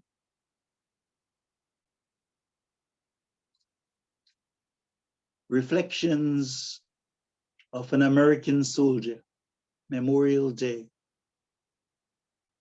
The struggle for survival has created painful scars on the red thread of my memories for eons. Dogs fight dogs for bones meaningful to them, while avarice continues to hide in plain sight, filling its coffers from various lands. I look at mirrors woven in complacency, stained with my own ugliness. Self-created shadows that impair my judgments continue to dictate my own rationale in life's quest for meaning, for the elusive joyfulness of the soul. I hope that one day I can remove my mask, show you the real me, not the traumas I carry from numerous wars, some of which remain questionable, but the joys of a soul longing to live peacefully side by side with his fellow kindred spirits.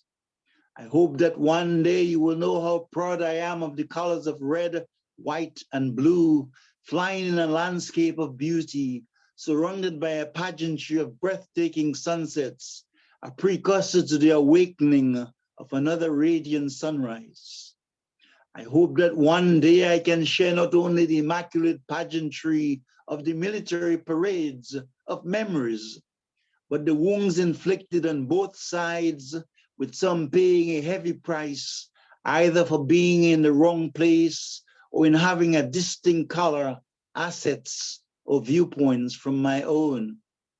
I hope I will always remember the sacrifice of the indigenous people, the Native Americans, the Caribs and Arawaks, the Aboriginal people, the richness of the Incas and Aztecs, the Maoris, who all contributed to my enhanced lifestyle. My African ancestry and my American founding fathers who carved scrolls of equality, liberty, and the pursuit of happiness for all. I hope that one day I can sing from sea to shining sea, and out of many, one people, in a much larger sense, of course, for this is what we are, all sparks of the eternal, doing a bit as best we can, carving our own path on this wayfaring stream of life's currents, reminiscent of the awakening of dawn's early sunrise. Yet we must celebrate, come together to give thanks and praise for diversity, for courage, fortitude, and endurance, for the spirit of resilience, of sacrifice for a more harmonious union, to see a larger vision of a global humanity of love, even as we remember the cost of sacrifices in war.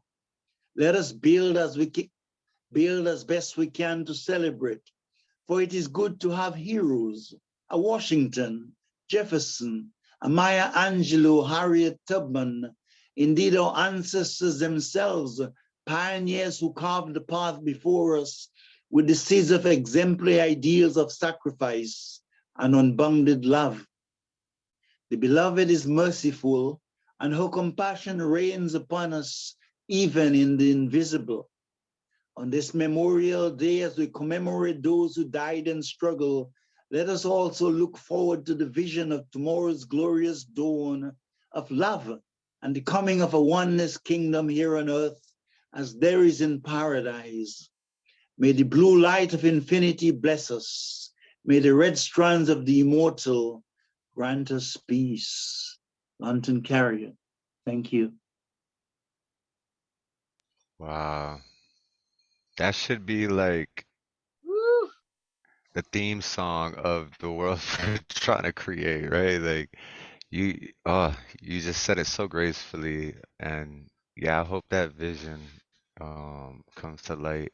And I think about all of us gathering here each week and putting out that love and putting out that unity that one day we can achieve this, right? So thank you so much, Lantern Carrier. Thank you, my brother. Thank you. I appreciate everything you do. All that energy, all that love you send out to us constantly. Like, thank you so much, sir. You're doing just a great justice for humanity. Yeah. Whew, that was dope, man. All right, I'm gonna try to get Sam in here one more time. Oksana, I asked Samuel. him, but he keeps saying no.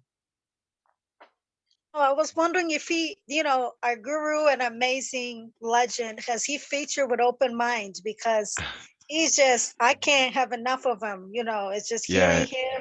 I'm a rising to the stars and coming back down to the universe. It's amazing. Oh, you said feature. Yes, I have featured. I thought you were talking about collabs. Oh, you have? I did Okay, ask great. Thomas, but yeah. he's Sorry, like I his missed. memory is not too good. Yeah. I'm still working on it because I know what one we want to do, right? I've been very busy. I just now getting my citizenship and my work visa and trying to find, so been busy. And we have tons of videos.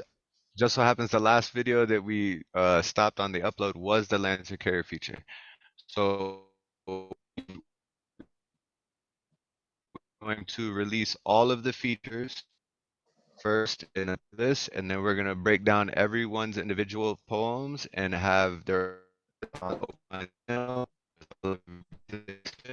yes, he's the when we go to edit the videos, he is the first feature that we have to edit and put up there.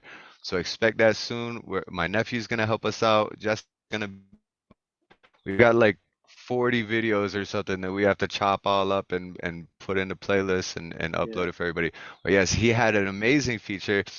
He actually featured the first night my mother showed up to this, which I have to bring it up. It's her birthday tomorrow. She tried to make it tonight. Oh, So happy birthday, Mom. but she's out. Yes, so if you guys wouldn't mind, if we could all just unmute What's the for a name moment. again? What's the name again? Deborah. Thomas, what is the name again? Deborah. Oh, Deborah. Very Deborah. nice. So if we Very could all nice. just unmute for a moment and 70, yeah, she's turning 70 tomorrow. So if you could all unmute and just join me in the song, it's gonna sound crazy because you know the lag and all this stuff, but let's try to get this going. Happy birthday to you. Oksana, make it Happy such a birthday to you. Happy birthday, dear Deborah. Happy happy birthday birthday to many you. more. And many more.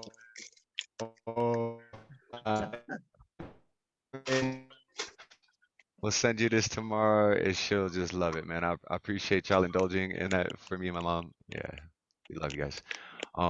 Yeah, and thank you so much again, Terry, for this beautiful night that you've created for us. You've set up the perfect atmosphere for such a wonderful night here at Open Minds, and we really appreciate that. We're gonna go ahead and start off on round two because it looks like Samuel's still away, but as soon as Samuel gets back, we'll slide him right in there, right? So we have a newcomer here tonight. They have read a beautiful poem to start it off on round one. So I would love to hear what you have for round two. All right, if you can unmute yourself and bless us with some words, we would appreciate it. Thank you. And before I start, I want to check in. Is it okay for everyone in your current state if I yell really loudly? Yes. Okay. In fact, all right, we would prefer that. all right.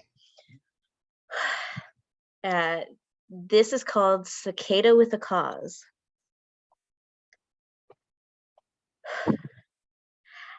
How many times did I go to the doctors as a kid to get tested for strep, only to be told it was just a sore throat?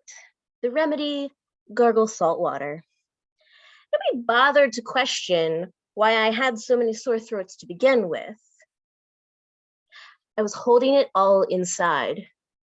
I didn't want to take up too much space or take up too much attention. I made the assumption that others didn't care about what I had to say. I was angry and confused that no one around me spoke about their emotions. So I guess I thought I'd swallow mine too. The less I spoke, the tighter my throat felt, the more my sinuses got inflamed, the more frequent my headaches became, the less I could see what was right in front of me. Lately, I've been writing poetry, the words synchronous with the rhythm of the creek in my backyard, and the words are actually relatable, they strike a chord.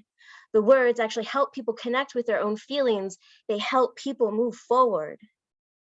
They are not the same words I wrote, vomiting vitriol on crusty pages of a notebook hidden by my forgotten middle schooler. And yet I still want to scream the words.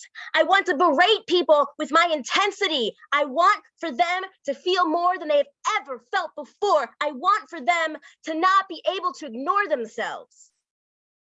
I want for them to not be able to ignore me. I spent too long locked inside myself, percolating beans of observations into coffee of insight to not share this elixir. I'm not concerned with money.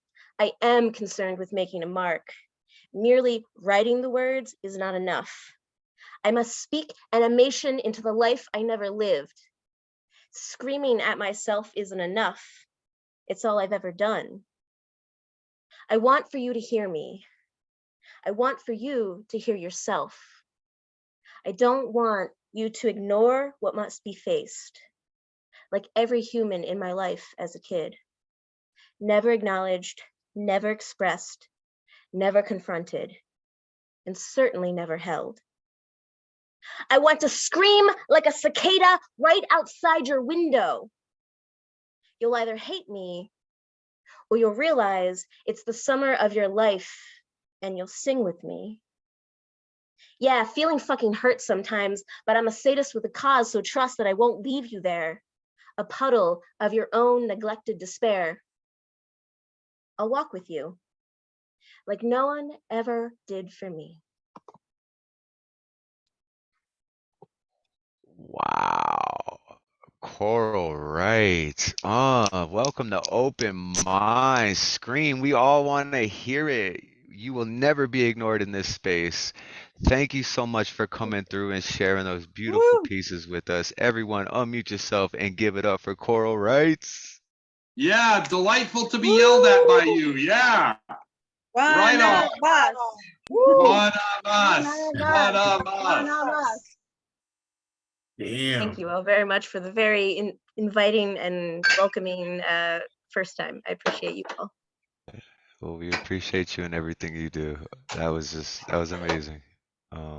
Yeah, we hope to see you around more. I know you said it was kind of hard for you to get here on Fridays, but you know, at any time you could fit us in your schedule, we would love to hear more from you. Definitely, you are Well, part of the family. We thank you. love you. It's really been enjoyable hearing all of your poems as well. Definitely inspired some new ideas, so thank you.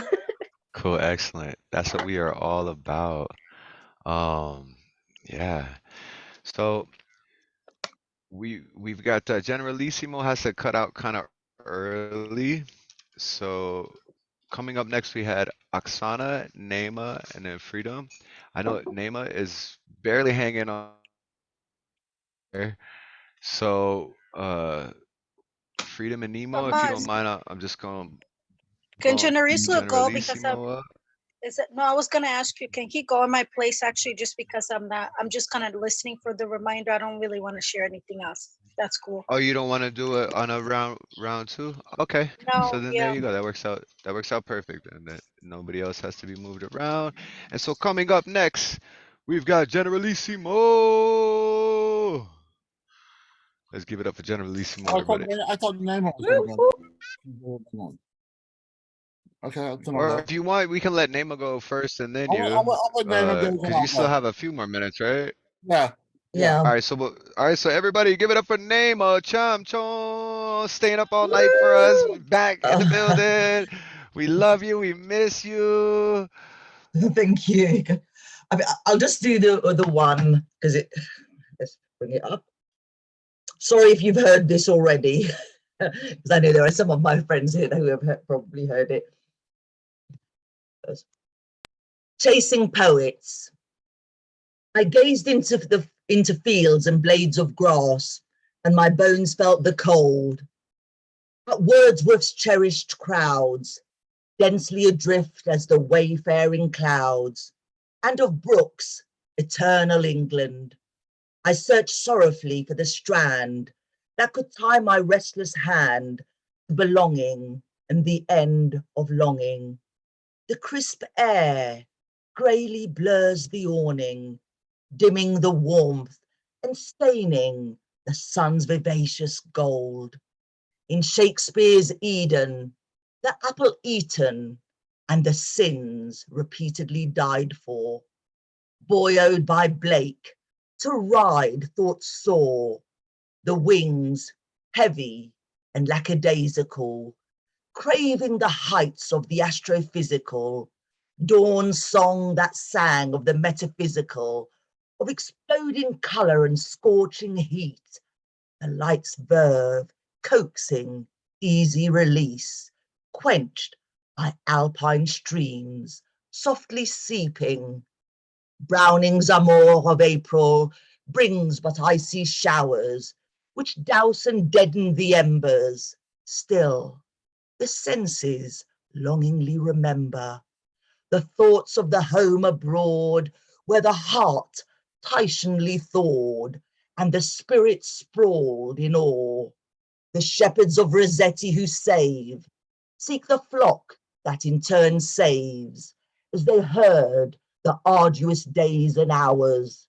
The disturbance of Eliot's spring disturbs from deep within, her shades paled and grey like granite, as silver stealthily bleeds out the night. Where are the mornings whose chorus awakes, the bird song that reaches the ear and makes one rise from their bed to cheerfully embrace each tiny tick of the calculating clock, the beats that race and breathlessly stop at the trailing voices in the air cajoling the song bliss brings, affronted by Larkin's bespectacled smirks, tolling up life's net and gross worth, desecrating the temple of the earth as they profit and pass on expense without conscience or penitence. Still, your presence arms defense, the oration that speaks life into living, the company of the heart's thanksgiving, the joysome jeûne of poetic converse. Thank you. Thank you, Wow. Nayma. Everybody unmute and give it up for Woo! Woohoo! Yeah, Nayma. Always good Beautiful to have you piece. with What us. was What a way to close what us was that out. line? Dousing and drowning the embers. Like, oh, beautiful stuff. I missed you. Did I she hope have that you her can come back more. We missed you so much. did she have her eyes closed when she was actually saying that last one? Or was I just seeing through the glasses?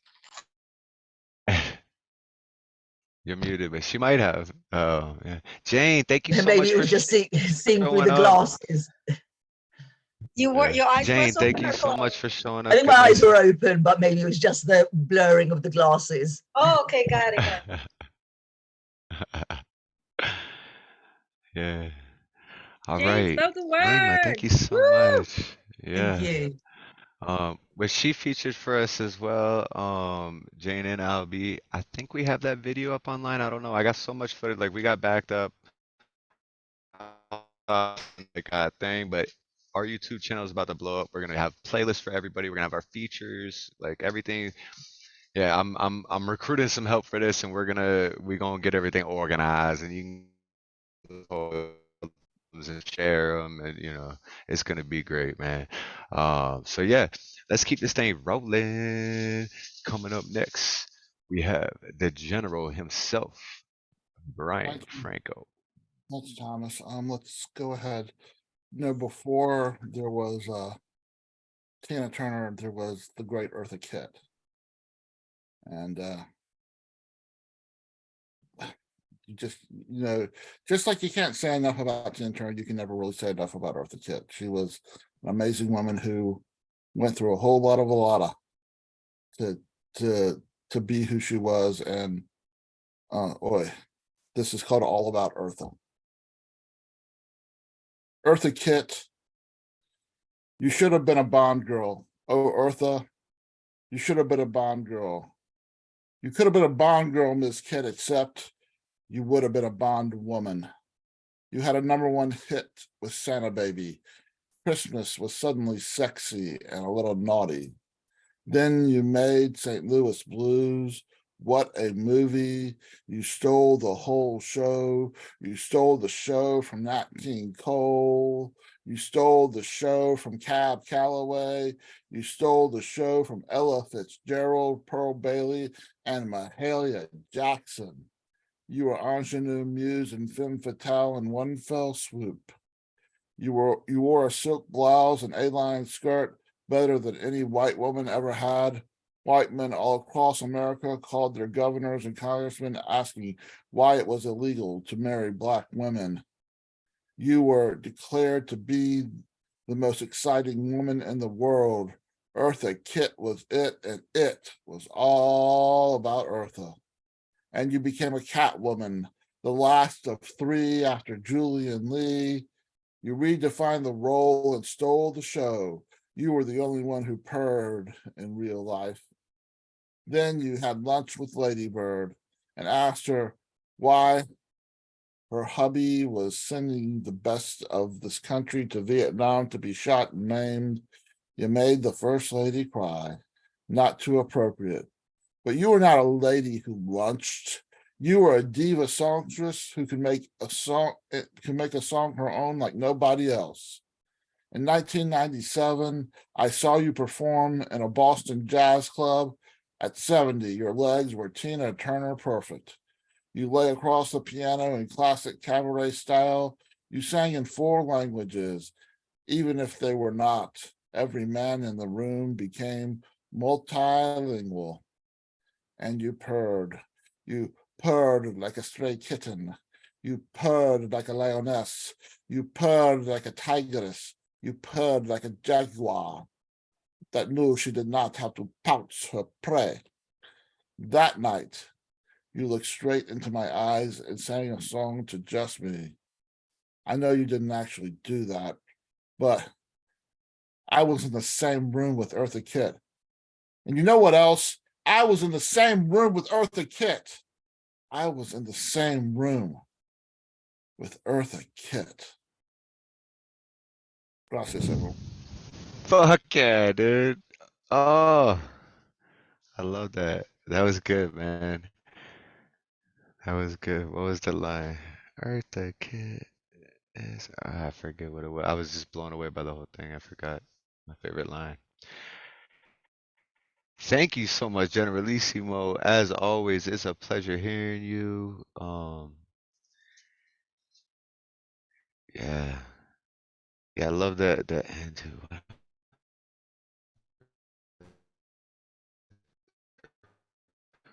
Yeah, we gonna keep this thing going. Coming up next, we've got the very talented uh brother of mine, and I can say that now because we've been friends for a little while. The Nemo Sum. Thank you. I'm sorry about the abrupt stop last time. There was someone, there was a rapping on my door. This time, hope to finish this microtriptych. The first part is an answer to Invictus by William Ernest Henley. I admire your unconquerable soul, but what of us who have been forced to surrender? I strode naked into the darkness, and I was brave, but what I found ensnared me. It twisted and tightened, it did not relent. I've cried plenty and winced more than once. What of us who were broken, but do not wish to be bowed? I was whole and happy once. What of us who fear not the darkness of the grave, but the horror of the here and now? I want someone to hold my hand while I plunge the knife. I want someone who will squeeze at just the moment when it starts to hurt enough to make a difference. I want someone to stay my hand when it reaches too far, deep into the pain, and wrench me back again. I crawl to the top of this pile of dead and dying thoughts and howl into the darkness. I will not be taken. Thank you. Ooh, Nemo, that was powerful. Oh my God. Everyone unmute and give it up for Nemo. Nemo! Yeah, Oh, bro. Nemo. My Yeah. goodness, Feeling that I one. felt that one. My goodness, that was poignant. Wow. Congratulations on your new place, bro. Oh, thank you. It's very weird for my background to be wrong. Man, Nemo, dude, the Thank you all so imagery is much for the love. always amazing. Yeah, it's great to be here. We love you, brother. We love you. So I know my internet's kind of unstable right now, so I'm breaking in and out. So I'm gonna try to be brief with these intros and my rhetoric and whatnot. Just know that I love you, whether I'm breaking up or not. I'm saying beautiful things about all you wonderful souls, and I love you guys so much. But we're gonna keep this thing rolling. Sam, are you back yet, buddy? We love you. We want to hear from you. If you're just hanging out, just whenever you come through on one of these segues, it's your turn. But in the meantime, we're gonna keep this thing rolling. And we have the beautiful, the marvelous Karen Fleming here tonight. So if you could unmute yourself and bless us with some words, we would appreciate it. Karen! Karen! Karen! Woo! Hi, this is Karen. Yeah, I have to put the needs of my husband first. He's having problems with his manhood. He just took a blue pill, so I have 15 minutes to be with you. And then I have to leave to see if anything rises.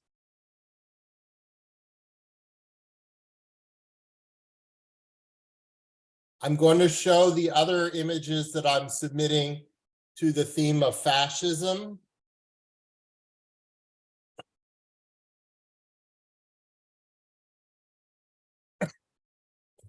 This is based upon a true experience which happened to me. In 1971, the novel The Exorcist was published, and I wanted to read it. I was 12 years old, and my mother would not let me read it. So I read the whole book in the bathroom, but she thought I was doing something else in the bathroom, but I was really reading The Exorcist. So this is a tribute to the Brady Bunch. The original youngest daughter on the Brady Bunch, Cindy, was replaced, and the new Cindy's on the left. And Cindy's nickname is the Snoop. And this piece is called The Right to Read. So Cindy asks, Mama, can I come in? And Mama Brady says, Cindy, Mama's busy. So that's the first right to read. This is the second one. It's also called Right to Read. When I was about 12 or 13, the novel The Godfather was published. And my first cousin, who was 1 year older than me, used to call me on the phone and tell me what page in The Godfather the sex was on. So this is me sitting on the toilet reading The Godfather after my cousin Mark just told me what page Sonny fucks in The Godfather.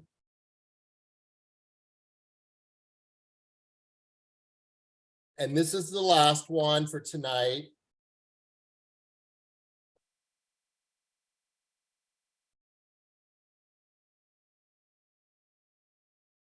Gonna have to move it manually.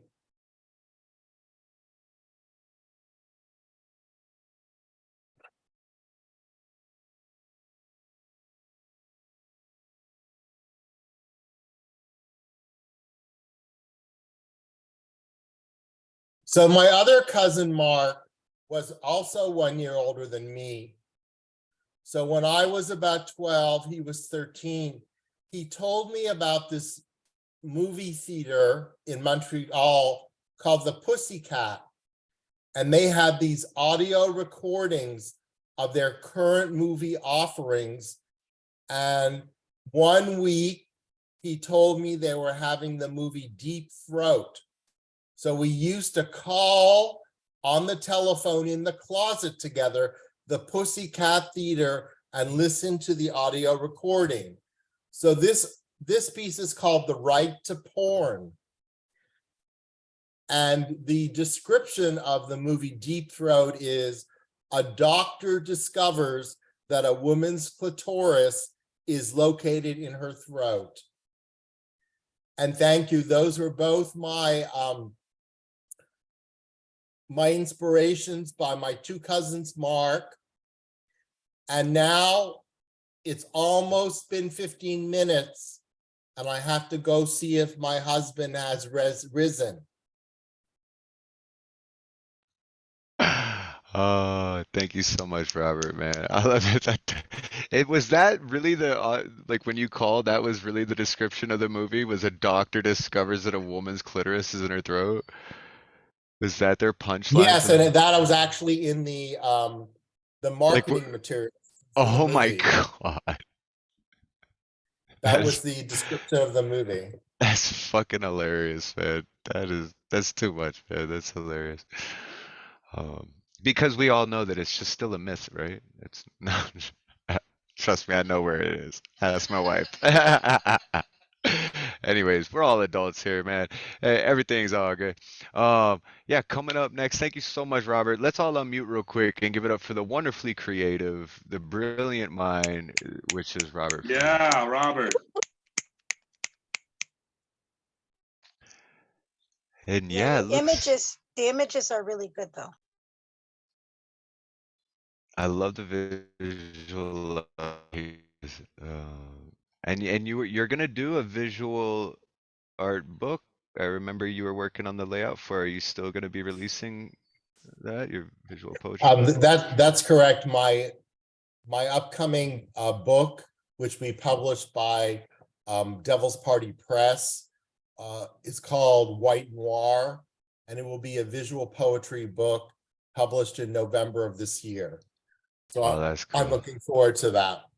You know what? November, we might have to feature you around that time to give some publicity and stuff to your book and get everybody on board with that. We might have to do that for sure. That's wonderful. I'll contact you. It's usually best to feature somebody after their book is published, so it Yeah, could be purchased immediately. exactly. So yeah, once you get your book published, we'll get you on the docket here for sure. All right, so if Samuel here, he can close us out with the poem. Missed you. Hopefully you got to hear some of us. Um, I think I'm gonna read the goodnight poem, unless we can get Terry to do a little encore, maybe a poem or two for encore. What do we say? Huh? Are we all done, or I could should we do a encore couple more Teresa? pieces. Yeah, well, let's do it then, girl. Bring it on. I was gonna read I did one for Tina Turner, but I was gonna read, how many can I do?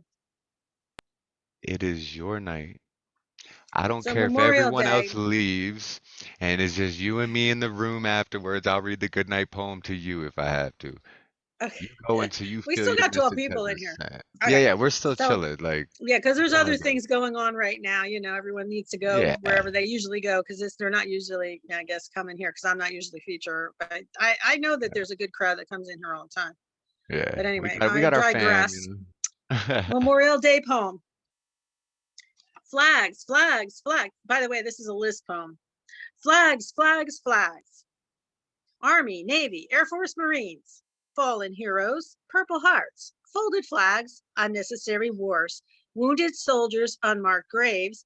POWs still missing. Government corruption, government promises, false hope, dreams, post-traumatic stress. War, what is it good for? Government-funded healthcare. Homeless veterans, don't believe the hype. Dodge draft, move to Canada. Military funeral, military hospitals, missing limbs. 21 gun salute, shots fired. So that's the end of that list poem. And then there's this little piece And after. wait, you know what I just Children, realized I did? I cut what? half the list off in my text file and didn't realize. I thought we were at the end with Robert, but when I went to copy and paste, I think I cut the list off. So there was actually 4 other poets. But go ahead and do another poem or so, and then let's try to I'll end do up a the short round one two. and then you can All get right. back on the Yeah, list. I'm sorry. I just realized when I went to copy and paste to who like up next, I deleted people from the list, and I did not mean to do that. So sorry, guys. Yeah, but go ahead and read that, and then I'll post It's our just next like 2 a posts we have. 3-line poem. I like Uh, short poems, little poems, and then I like your long story poems. mhm. Children off to war, coming back scarred men who have seen too much and will never speak of it again, leaving us to wonder, could we have done more?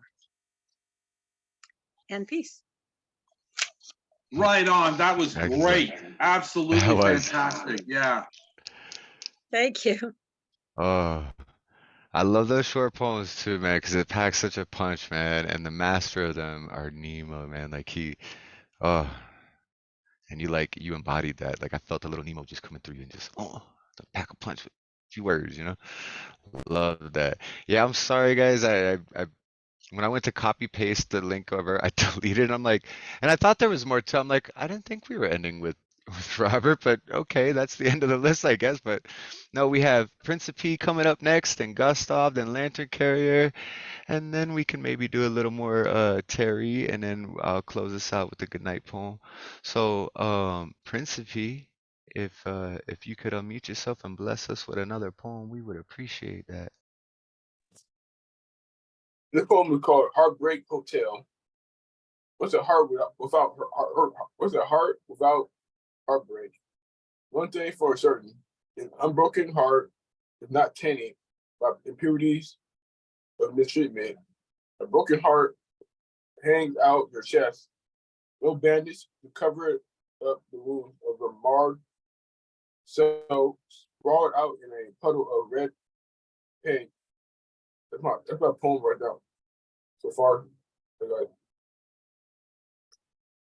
Well, I love that. You got to keep working on that one. That one's dope. I like that. Well, a bandage covered the thank you. pain of the heart. Oh, I love how deep your imagery is and stuff in it. Like we're saying with these micro poems and these small things, like you cram a lot of emotion and imagery in such a short amount of words, and that's hard to do, man. And like Principe, thank you so much for blessing us with that piece. Welcome. Everyone, unmute yourself.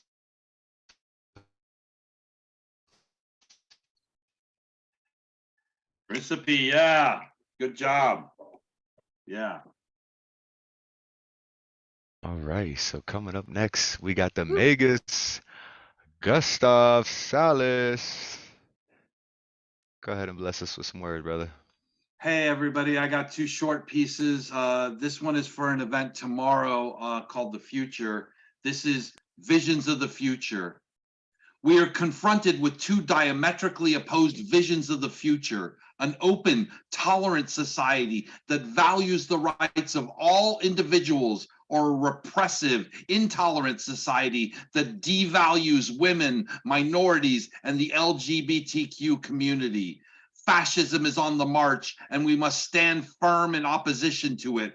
I will fight to my last breath for a brighter future where all people can live free, where everyone can express their gender and sexuality as they see fit, where no one who claims to speak for some God can impose their will on us all, where all children can live free from the omnipresent fear of gun violence and death, where everyone is free to vote and participate in the marketplace of ideas, where no book is banned, where the earth is respected and cherished as truly sacred. Will you work for this vision of a brighter future, or will we be led into Gilead's dismal embrace, a jackboot to the face for eternity, or freedom for all? The choice is as stark and as simple as that. Vote as if your future and your rights depend on it, because they do. And this poem is called Live in the Now. I'm going to be extemporaneous, get under your skin, subcutaneous. I write poems so spontaneous, not a line that's extraneous. We're smoking like spliffs, no buts, ands, or ifs. We've all got our gifts. On zephyr winds it lifts. While the Trump family grifts and tectonic plate shifts, earthquaking seismic, booty shaking cosmic, an anaphylactic shock. Just watch us, we rock. Sit back and take stock as we tick and we talk, running through burning streets, fucking on burning sheets that we set aflame, because we know no shame. No doubt we've got game, impossible to tame. You only live once, they say, so live in the now, today. Thank you. Yeah, Gustav, everyone unmute and give it up for Gustav. Whoop, whoop, whoop. Yeah. And look, we just got Shocky back in the building. So Lantern Carrier was gonna close us out, but Shocky, if you want to read one after Lantern Carrier, you can close us out, and I'll do our poem. If not, Lantern Carrier, you're up next. Bless us with some words, man. You ready?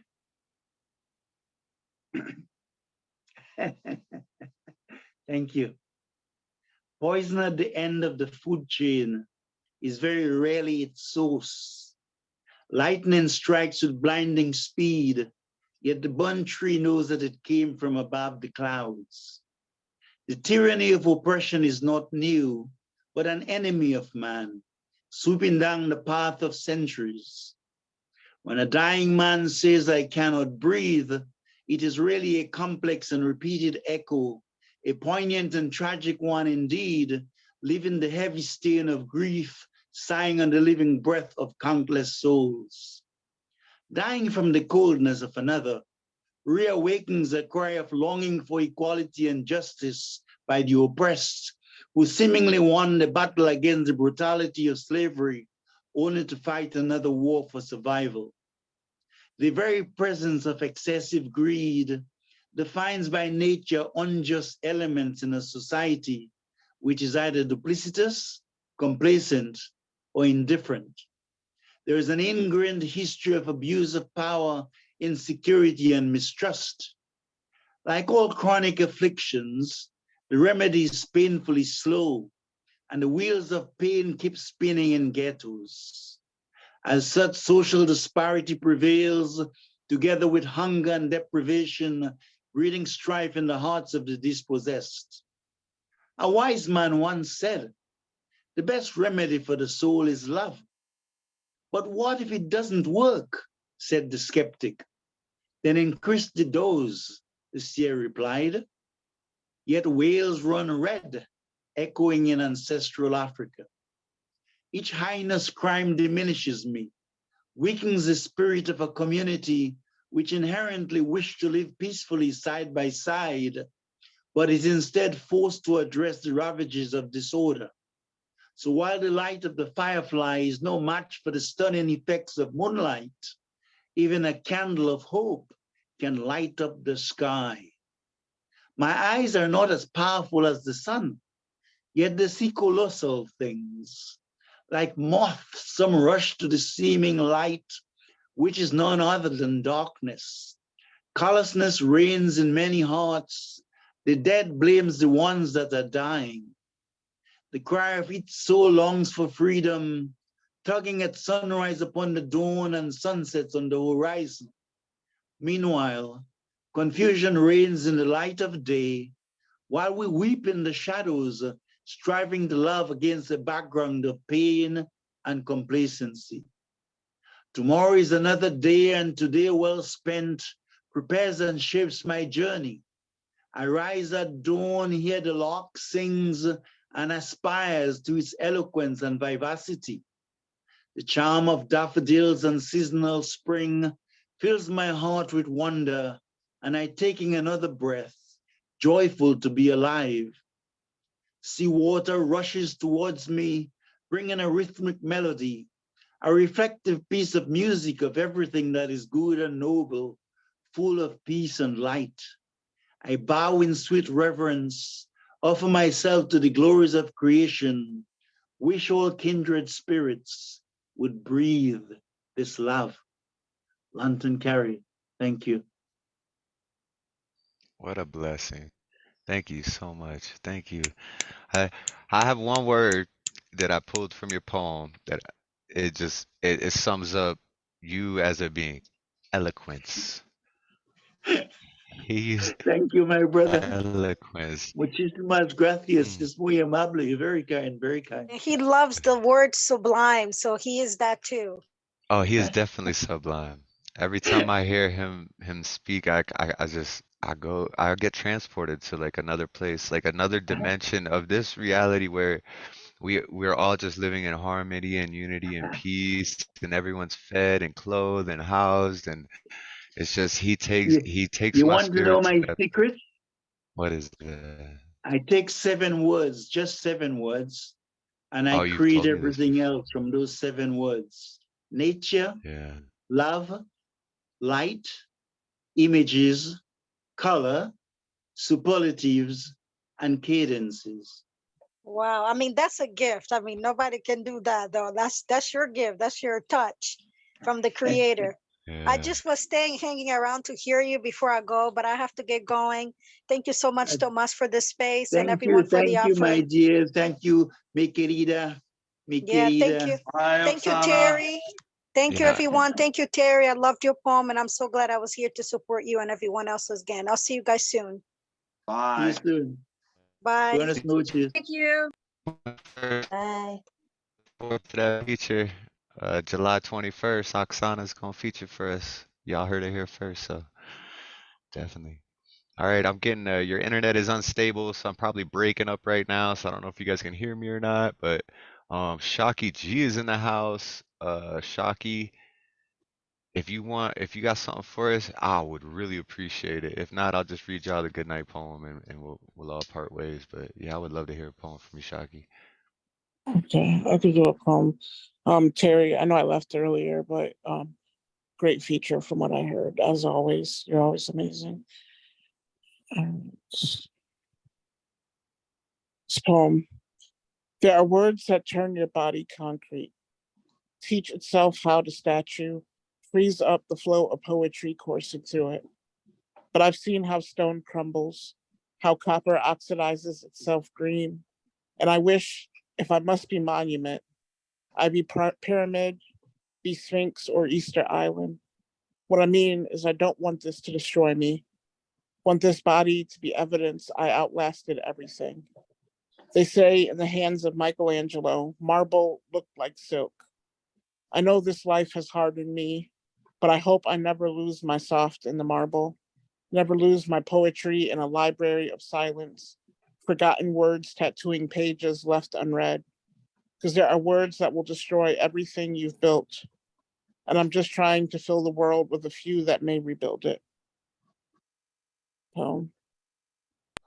Wow, dude, that's why you don't Shocky and drive. That was absolutely amazing. I love that. That was one of my favorite poems that I think I've ever heard. That was so dope. Everybody, unmute yourself and give it up for the incredible Shocky G. Shocky G, yeah. Yeah. Dr. G, Yeah. you're a beautiful spirit. Love your work. Love that. That was so dope, man. Thank you. Oh, I gotta start doing these writing workshops again too, 'cause I miss writing with you, sitting down with just a concept. And Lantern, when you were saying you read off those 7 words, I was using that in some of our writing workshops. I was like, all right, well, let's think of 7 words, right? And Actually, then I we could would give a break down workshop each on word. I could give a workshop on that. Yeah.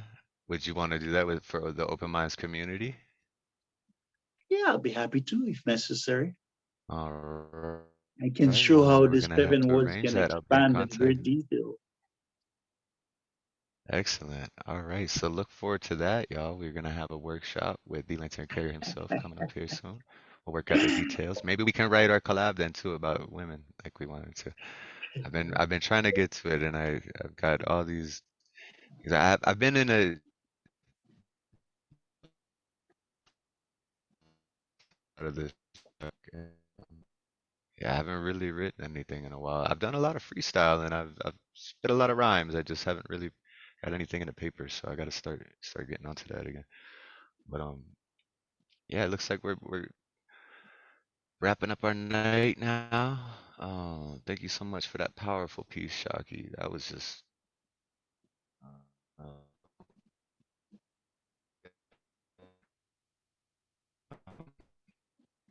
send everybody on their way, and I hope you guys have a wonderful week. And Paul to come out, Edo Plastic, and we got Chanson, Word, Elemental, Atlas, Whisper Poet, Oksana. We got a whole lineup coming up for y'all, Was so make Elemental sure you guys here? I join in the didn't open see mic. him. Yeah, he was here for a while earlier. He didn't get a chance to read before he read. He had to take off, but he got to hear the feature and stuff. He was on the Ah, list, but he had to take off. okay. Aaron I'd was like to read here. this poem to yeah. Um, I call it Good Night, Open Minds. Thank you, beautiful soul, for sharing your heart. Thank you for being here for caring for art.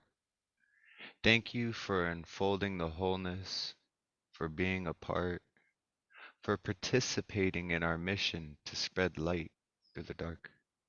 For your stimulating transmission and widespread sight, thank you for visiting Open Minds, Open Mic. I love you all. I hope to see you guys next Friday.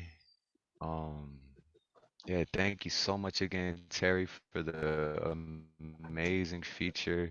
Make sure you guys are buying her Great books, the feature. anthology Yeah. she's been in. Like, everyone, unmute real quick and give Terri some love. Tell her how Terri, just much a great feature. Yeah. It was amazing. Love you, Terri.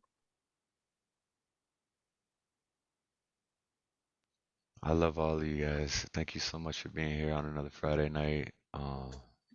Yeah, I hope to see you guys next Friday. Peace. Take care. Good night.